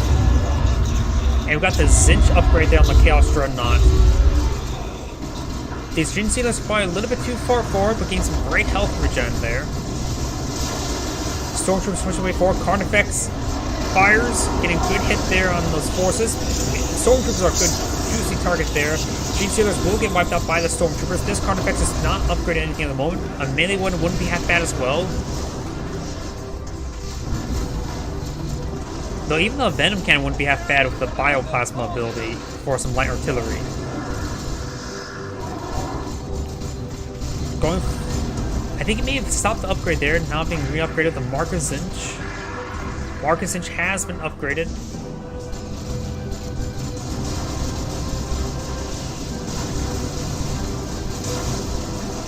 Stormtroopers are storming forward. More capillary towers being deployed now. Let's see, the Ravener Alpha does have part of their red points, maybe saving up for a Tyranno formation.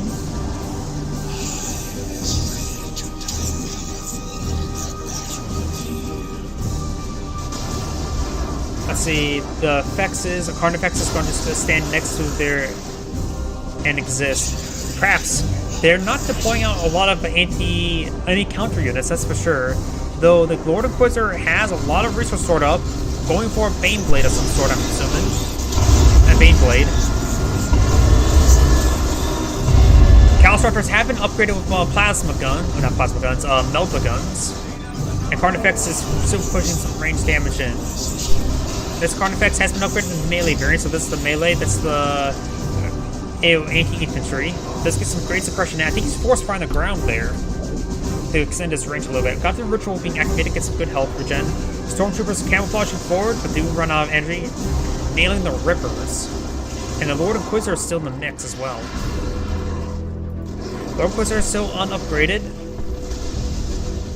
I say there's a big miss with the Plague Champion with the zombie sword, not sure what's called, to resurrect models in combat, because there's been a lot of light units. You potentially could have got a lot of free models to explore all these engagements. Trying to make its way forward, no plasma guns or Marcus Zinch or Marcus Horn on his Chaos Marines. Does get out a Melta Bomb there with his Raptors with the Melta Gun. Tying up the anti-infantry one a little bit.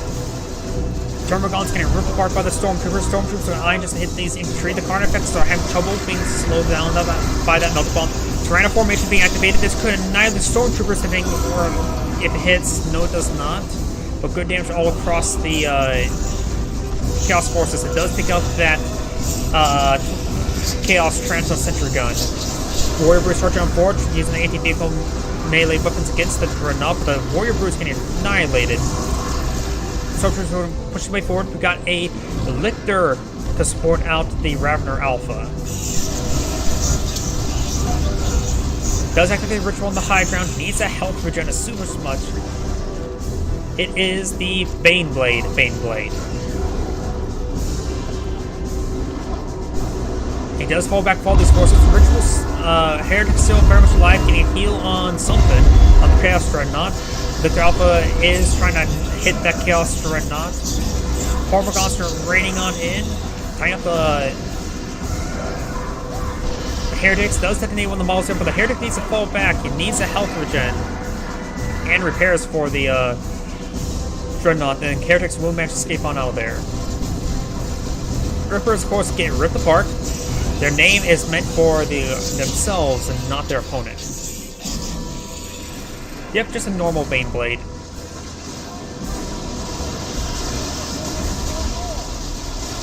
Imperial Guardsmen get ripped apart. Imperial Guardsmen don't actually get fully wiped there. Stormtroopers getting hit by the anti-infantry weapon, getting some great AoE effects there. Stormtroopers made his escape on out there as well. We got the down Ravener Alpha as well. It is the Baneblade! I like Captain Diomedes' voice, but sadly, most people go for the Gabriel Angelos Force Commander and not Captain Diomedes. The Baneblade is a good general purpose one.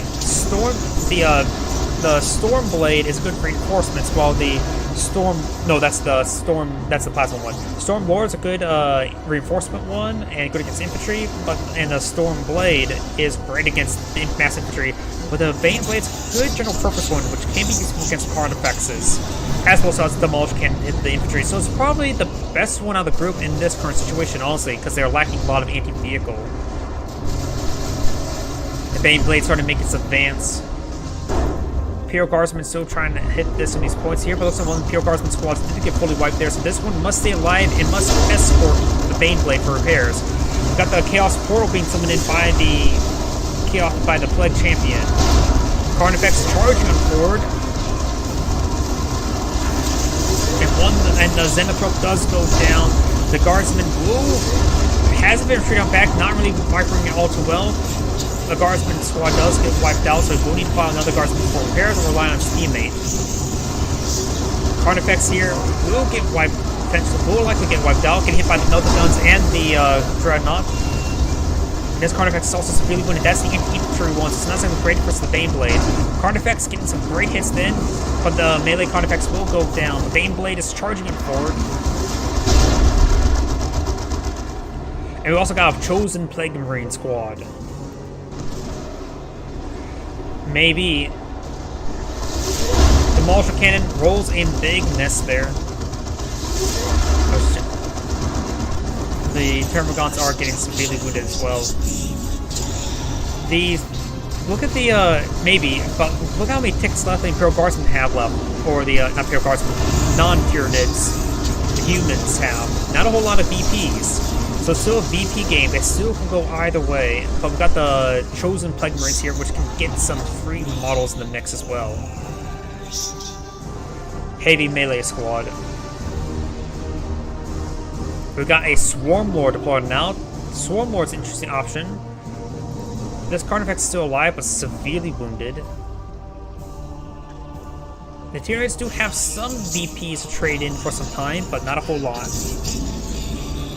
Plague Champion starting to repair off the Chaos Dreadnought. We do got a fresh Imperial Guardsman. Has been upgraded to Sergeant. Might as well get that. Don't necessarily need to get the Culvizard, that costs us energy.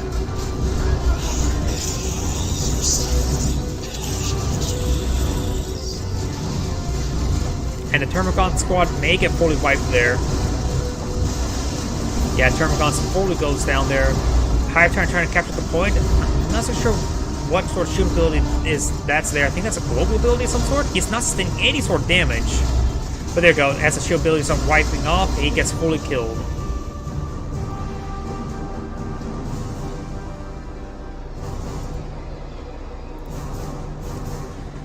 Baneblade it's now just deployed, going to camp this VP at all times. Maybe a good idea to get the Plague Champ to deploy out a heavy gun, sentry gun.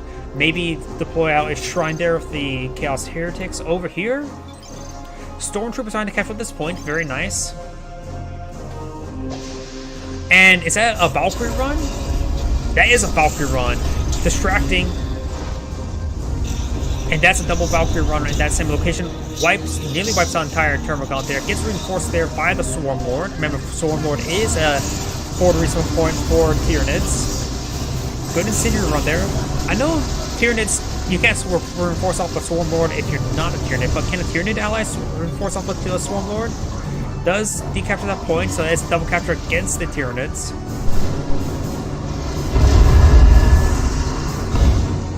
So basically what I'm saying is, is Swarm Lord locked to yourself for reinforcements or locked to Tyranids for reinforcements? Okay, yep, they sure can. Perfect. Also benefit from Synapse. Ooh, very nice.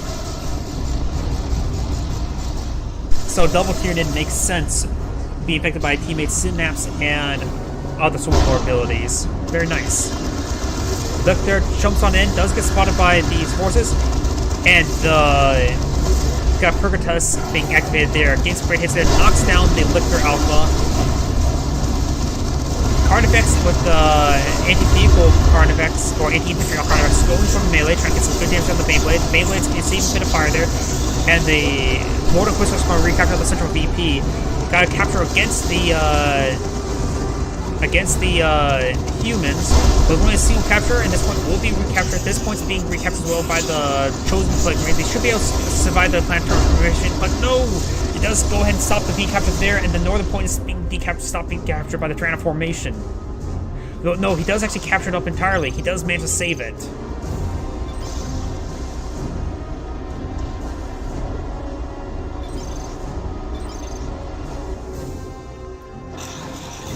And that point will be captured on up. Very, very close. Looks like he knocked around like 3 of the models, not all 4 of them. The game's still going. The game is still going. I thought this would stop the capture, but it didn't. Got the Trop Pod there. But I don't think he'll probably be able to decapture the point, but he probably won't be able to fully capture it. No, Incendiary Run and use the red points to keep that thing secure, so he does manage to capture the point. This game is still anybody's game. But the Stormtroopers harassing this point here, which is great for the humans.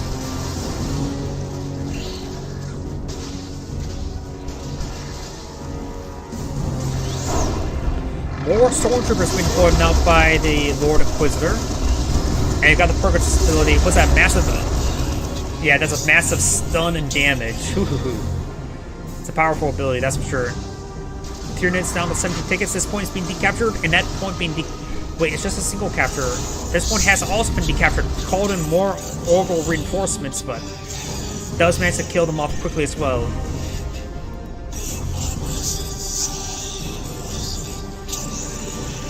And yep, that is the end of the replay. Looks like the Tyranids have surrendered. They used up all the red points just trying to dogpile everything in because they ran out of forces. They only had 1 Termagant force left on the map. But either way, this is Angrade saying thank you for watching and signing off. And that replay came down closer to the wire than I expected. I thought the Tyranids were going to win with that Tyranno formation, but I was mistaken. Oof.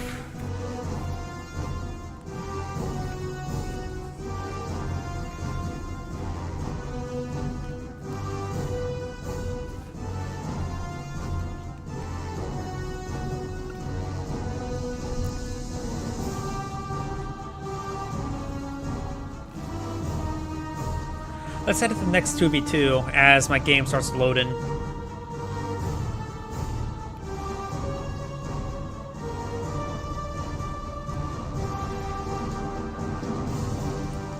See, I did this one, and on to this one.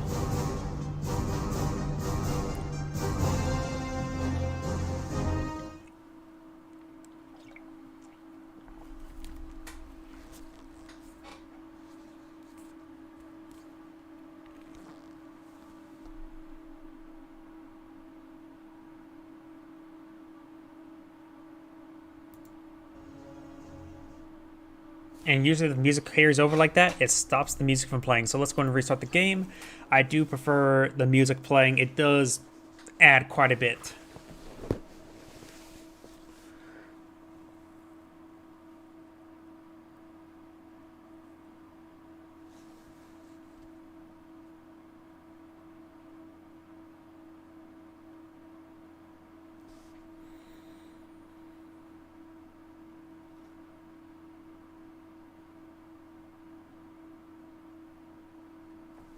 I don't know why, seeing this background, I'm half tempted to play some Battlefleet Gothic.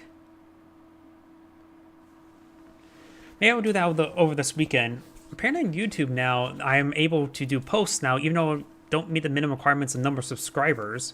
Probably because of all the live streams I've been doing as well. For those who are watching this on Twitch, I'm also joint live streaming this to YouTube. So maybe I'll do a poll on YouTube and ask to see which game I would play, non-RTS game I'll play over the weekend. Battlefleet Gothic seems not half bad at the moment. I've been enjoying RimWorld, Solaris as well. Oh, come on. Loading screen.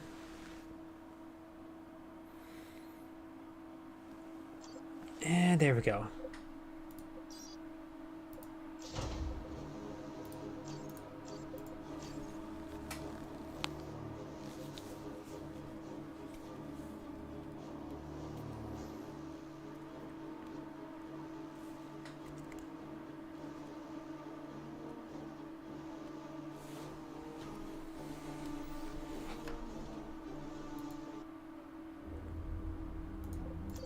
And here we go, we have some Imperial Guards music. Greetings everyone, and Grade here with another Dawn of War 2 replay. Spawn's Force Commander, we have Bebop. And as the Lord General to support him, we have KBL, Wingman, TTV. Spawn an opponent as the biggest and the strongest, we have Der Togus Klump. Spawn as teammate as the Mech Boy, we have Rich Piano. Teleporting on in to our requisition point. Looks like I got pretty standard build openers. We got Scout into Tactical Marine, Guardsman into Sentinel into Guardsman. Got shooters, and more shooters. Ally has secured a power node. Looks like a lot of work for Mork. Gork is melee, right? And Mork is ranged. Lord General's making his advance, but he does avoid the War Boss up in melees. Imperial Guardsman and the Sentinel are engaging, but Imperial Guardsmen are not behind cover, and the shooters are somewhat behind cover as well. The War Boss will be tying up the, tried to tie up the Imperial Guardsman melee. Did get a nice knockback there on the Lord General. Lord General's trying to tie him up in melee as well. Fresh Imperial Guardsman pushes way forward. Doesn't have the sword upgrade on either of these squads. Over here, we got the Force Commander falling back, getting overwhelmed by all of these forces. He only has one Tactical Marine squad, maybe eyeing for a second Tactical Marine.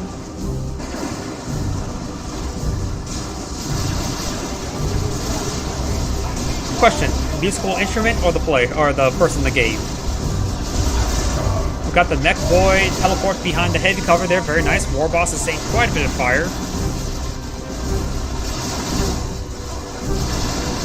And Sentinel's starting to back away from these forces. Tactical Marines are starting to engage as well. The Tactical Marines are going to be eyeing the back away to the heavy cover. Lord General has lost one of his escorts, and the sergeant and the guardsmen don't have the sergeant yet, so he will have to sustain a bit more manpower for requisition bleed.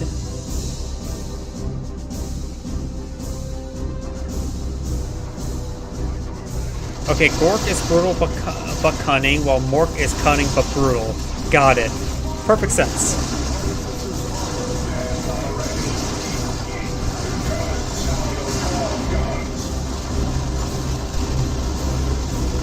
I used to play the piano. Played the piano for 9 years, back when I was growing up with my parents, when I was a kid. I haven't touched the piano for a long time since then.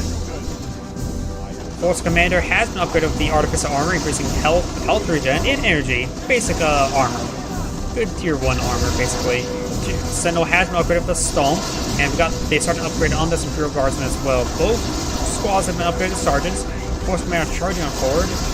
Does get a nice knockback there. War Boss has not been upgraded with anything just yet. The War General has not been upgraded with anything yet, nor got any more no more additional models for his entourage. And the Mech Boy has not been upgraded with anything either. Imperial Guardsmen are falling on back. Got some Storm Boys jumping on in, so Storm Boys have been pulled on out by the Mech Boy. And we've got the shotguns upgraded there on the Scout Squad again. Nice knockback there on the Storm Boys.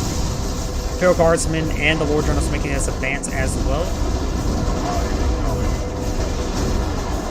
And getting some good...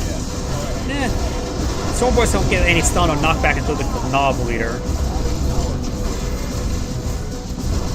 Does utilize ability there, global ability. Getting some great damage there onto the Tactical Marine squad. We'll need to fall back with that squad relatively soon. Lord General is trying to support the Tactical Marines as best he can, and we have the, that Tactical Marine squad didn't drop a single model left, and he has less than 50% of his health remaining. War Boss is falling on back. More shooters. So all 4 squad of shooters are in this mix right there. Some have knobs, some have some big shooters.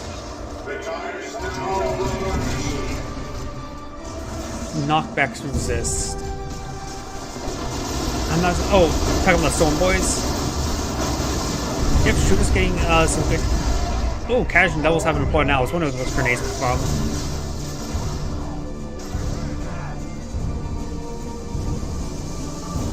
Okay, yeah. So the Sword Boys do get knockback resistance upon jumping on in, which will be helpful versus, say, the shotguns of the scouts. We've got some big shooters engaging, does suppress the Casual Devils. More and more knobs and big shooters have been deployed now. Capcom Marines and I have captured the central VP as the Scout Squads making their advance. We've got the Lord General and his forces pushing the way forward. Sword Boys do charge on forward as well. Yep, there's that knockback resist there, but do get still the suppression there from the shotgun blast. So it's not 100% immune to that ability. Casual Devils will get a nice grenade barrage from there, knocking back those storm orcs, and the war boss is now falling on back as well.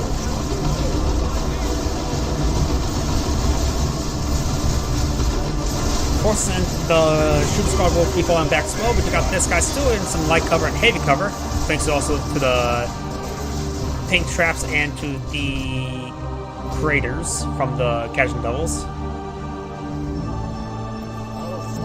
We do have two generators over here, and we do have two generators over here. Over here, we've got Slugger is getting some good damage on a third generator. And this one looks like was actually destroyed, or maybe just now being built. One of the two. But one generator will go down. And over here we've got full generators. Getting some good melee hits there, and that Slugger squad fully go down. So he's out of repairs. Doesn't really need to immediately redeploy out the Sluggers, but going for the Pain Boy now.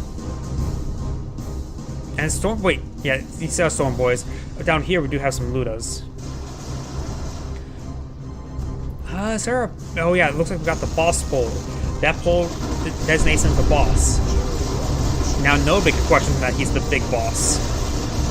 We got also a multi-las turret here. Doesn't provide any suppression, but does provide some decent damage.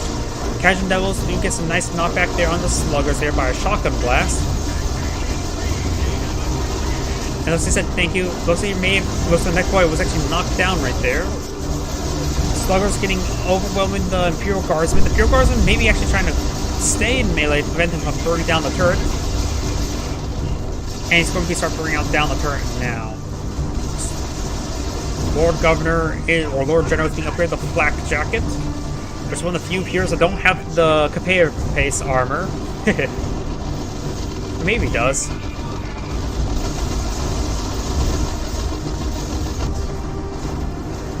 Storm Boys and the Pain Boys push the way forward.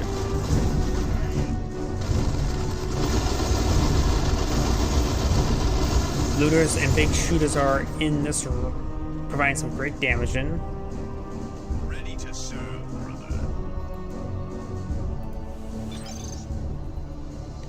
Asking for a res? Oh, he went down right there.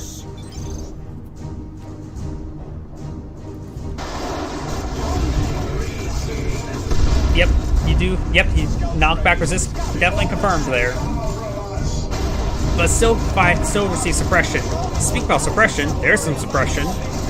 But I'm a bit too far in. Tier 2 being researched by both the Orcs, while the Force Commander and the Lord General both have Tier 2. Casual Devils getting some great barrage there. I don't know why. I want to see somebody out as Lord General try deploying out a heavy turret and then a bunker behind it. Can a repair bunker repair a heavy turret? That seems like a very good combo to have next to each other.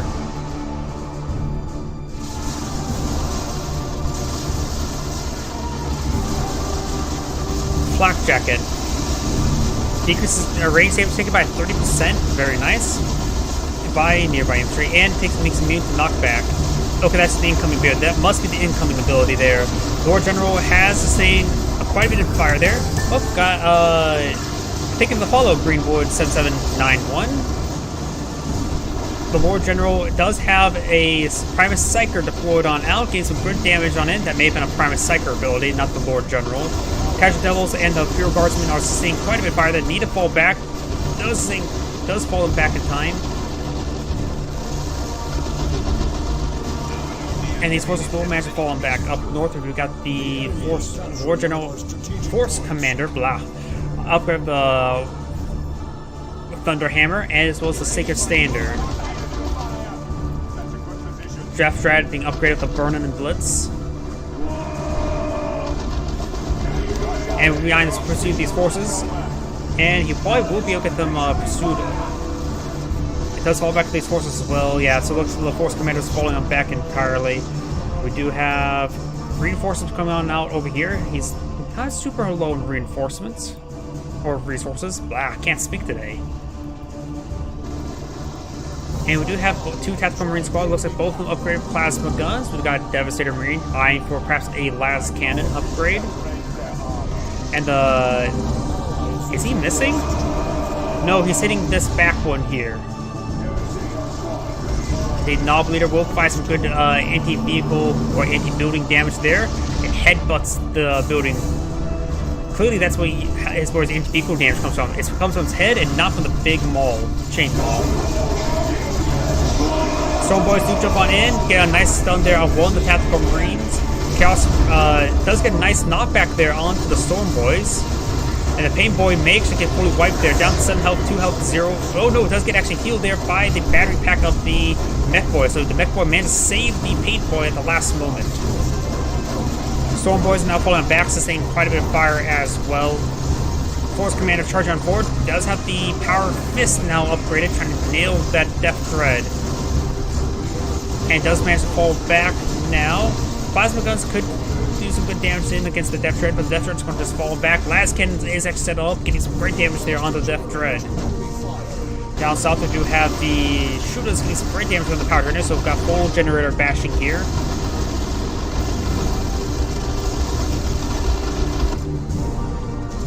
Where's Imperial Guards forces? He lost his Kajin Devil in recent engagement. Sorry I missed that.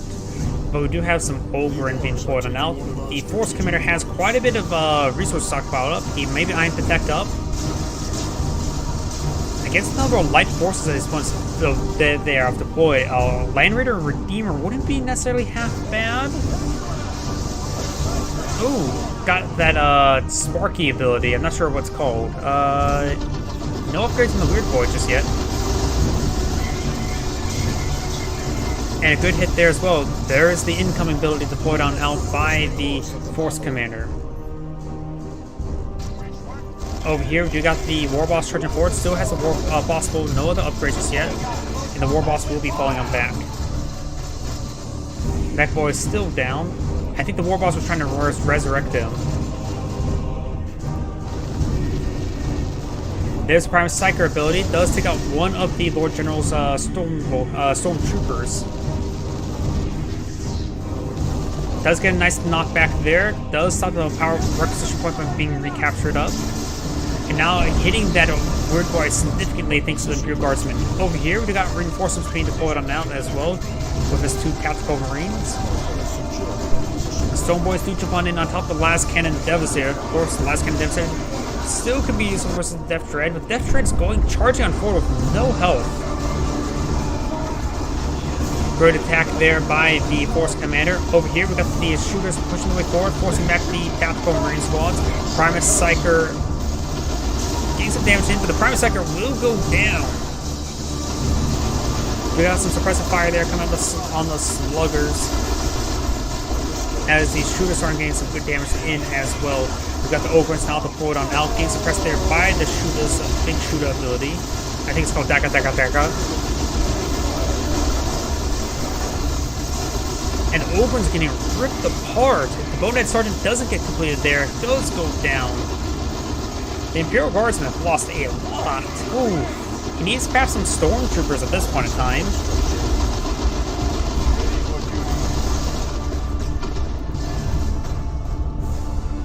War Boss makes his way forward. Weird Boy getting no knockback there on the Force Commander. Under attack from shooters. Support structure complete. Weird Boy was deployed or was being queued up, but then it's get canceled. We got War Truck now in the queue.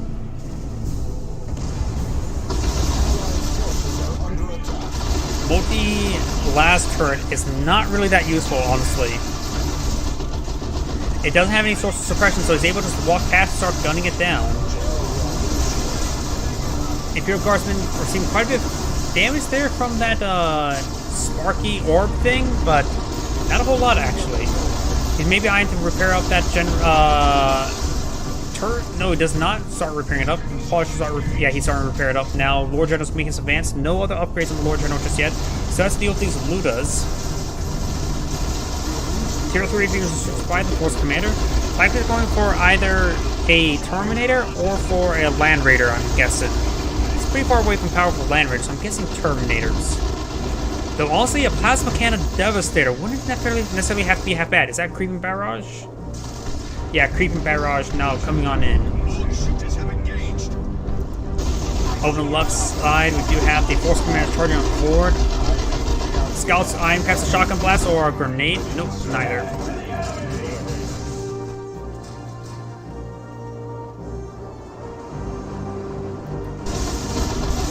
Imperial Guardsman charging on forward, gets some damage there onto the Shooters.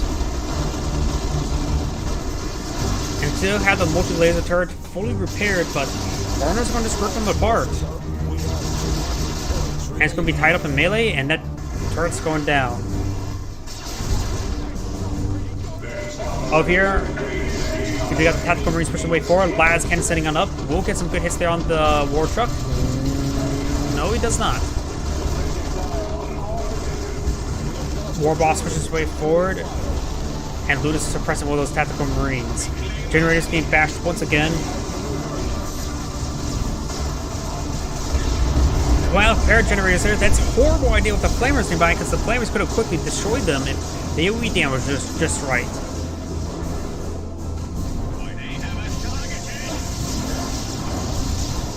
Does activate that Sparky ability once again. These not really even great damage, honestly. Stormboys charging on forward. We got the Force Commander, however, in the mix. Scouts may get a Shotgun Blast there onto the Stormboys, but good damage there from the shotguns. Stormboys fully goes down there. We do got some Venom there. Oh, Vomit there, and great rock hits there, annihilating the Imperial Guardsmen. Both the Sergeants still alive. The Commissar and one of the squads do go down. No more Commissars on both those squads, and the Lord General is falling back as well. That's a lot of losses there for the Lord General. He's saving up his resources. He needs to get out Lehman Russ. Frag grenade thrown. Mech-Boy doesn't have a whole lot of forces right now. He still has a Death Dread still alive. We got the Mech-Boy over here. Still no gun upgrade. And the Force Commander is charging forward, being upgraded with the Force Hammer. Swapping out his weapon again. And it looks like the Force Commander is saving up for a Land Raider Redeemer.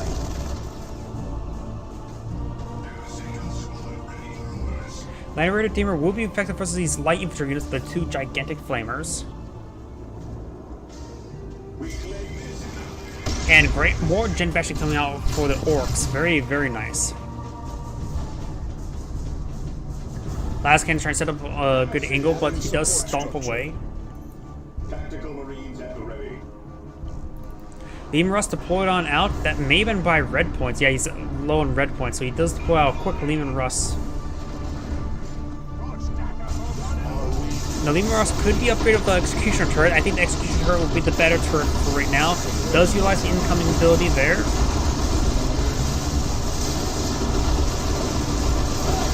Let's receive some fire there. War Boss makes his way forward. Has not upgraded power pods and anti-vehicle melee weapon.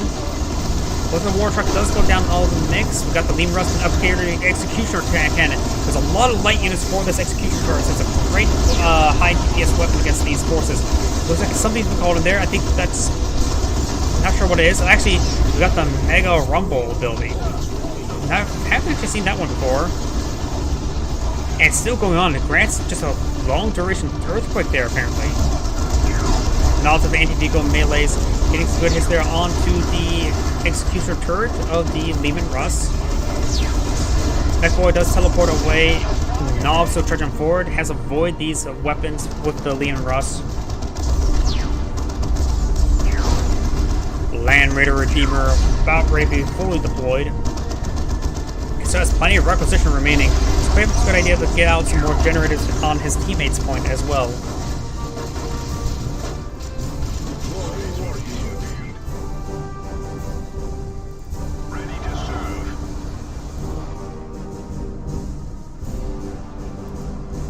Lean Russ could use a bit of repair. So Scout, is the Scout going to repair him up? Keep nose near mech knobs.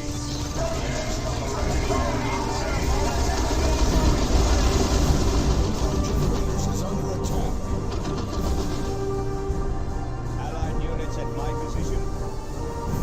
We have lost a generator to enemy fire. Land Raider Redeemer has come to support Believe in Russ on his side of the map. We do have still more harassment there on the generator, so that generator will go down once again.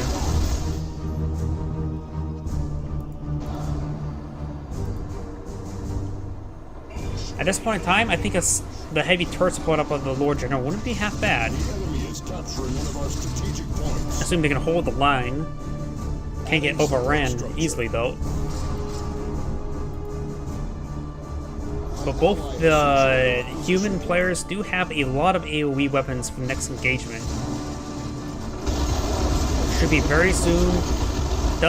We'll get this point deactivated relatively soon as well.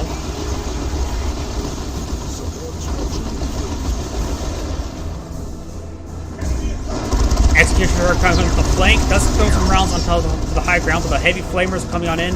Does get a nice knockback there, only knocked out the war boss, however. Slugger's charging forward into the Land Raider Redeemers. That's like a great tactic. And that entire squad does get wiped out there, whatever it was. No, the Devastator Marine does actually get inside the Land Raider in time. Other guns have been pointed out by the Lord General, very nice. And he's going to be tying up the knobs up in melee. And there's a knob earthquaking, hitting that Lean Russ quite significantly.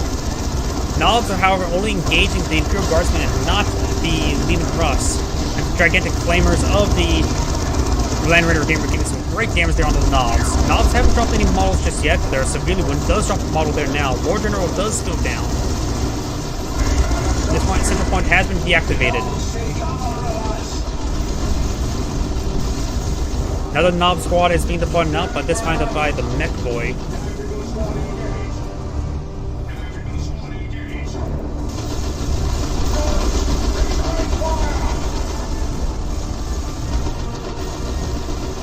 Tactical Marine squad, of course, is falling back. Weird Boys can do some damage versus Land Raider, but keyword on some.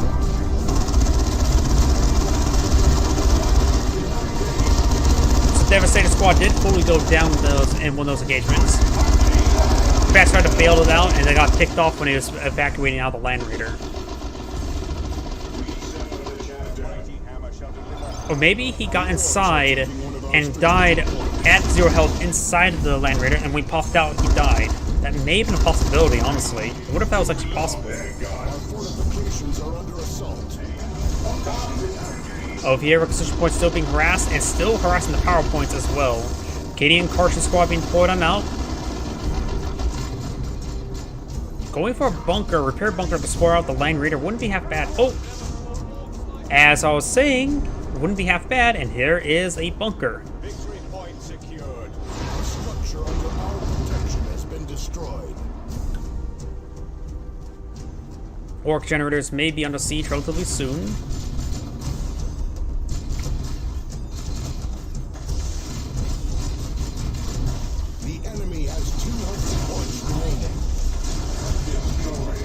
Looks like this Imperial Guardsman had nugget of plasma guns, which should be very helpful. This one has not, however. It does have the Commissar.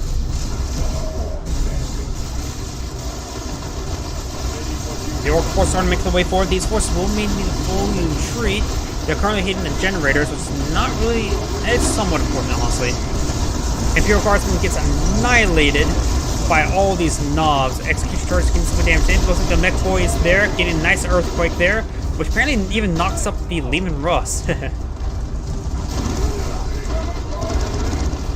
Knocking back all these forces. Leman Russ is almost down. Leman Russ does fully go down there.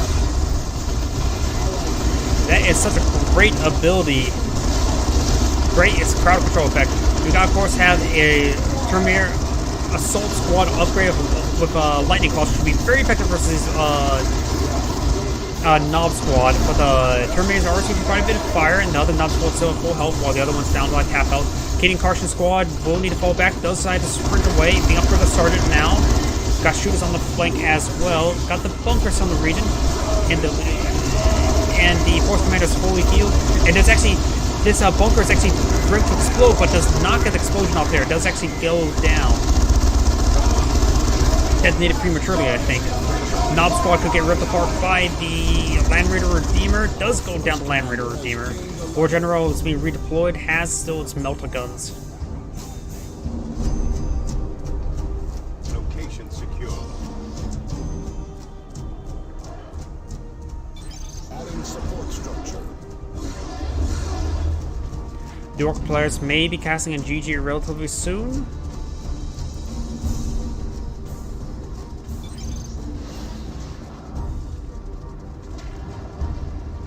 Nope, he does not. Flash gets being deployed on out. Support structure. Quite a bit of resources stored up.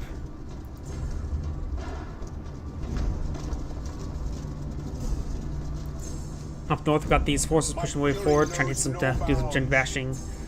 Looks like they're eyeing for one more push, just in case. He does have quite a bit of resources stored up. He could potentially get out a looted tank, or maybe signal for Daisy.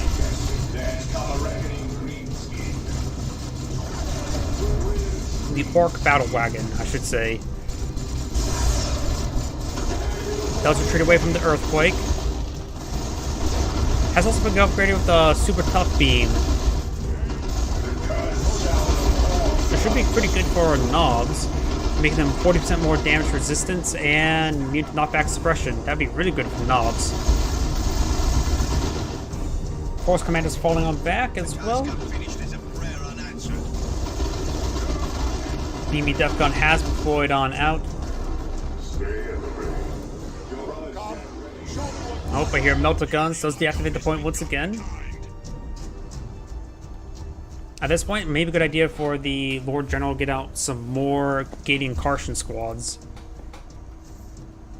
Or Stormtroopers, that'll work. He needs to pull out something. He needs to get out more forces to support his teammate. He doesn't really need anti-vehicle at the moment. Their opponents are only deploying out infantry forces, so going for overcharged The greenskins are hotshot las guns probably the best. Flash gets to get some hits there onto these forces. And mostly on the Force Commander. Hit that Land Raider Redeemer, does use BB, the tough shield on those knobs, does get knocked around a bit. We also have the Cadian Kartian Squad and the Imperial Guardsmen engaging with the melter guns of the Lord General. Knob Squad's falling back. That force did not last very long. The tickets are in favor of by the humans by a small margin, but right now it's just neutral capture. I mean, the Terminator is still pretty much full health. That assault did not go well at all. Fresh Knob Squad has been pointed out. And we do have the Orc players do fall surrender. This is Angrade saying thank you for watching and signing off.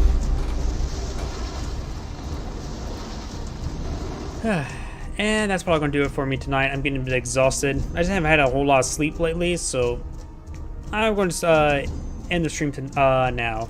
Thank you for watching and have a good night.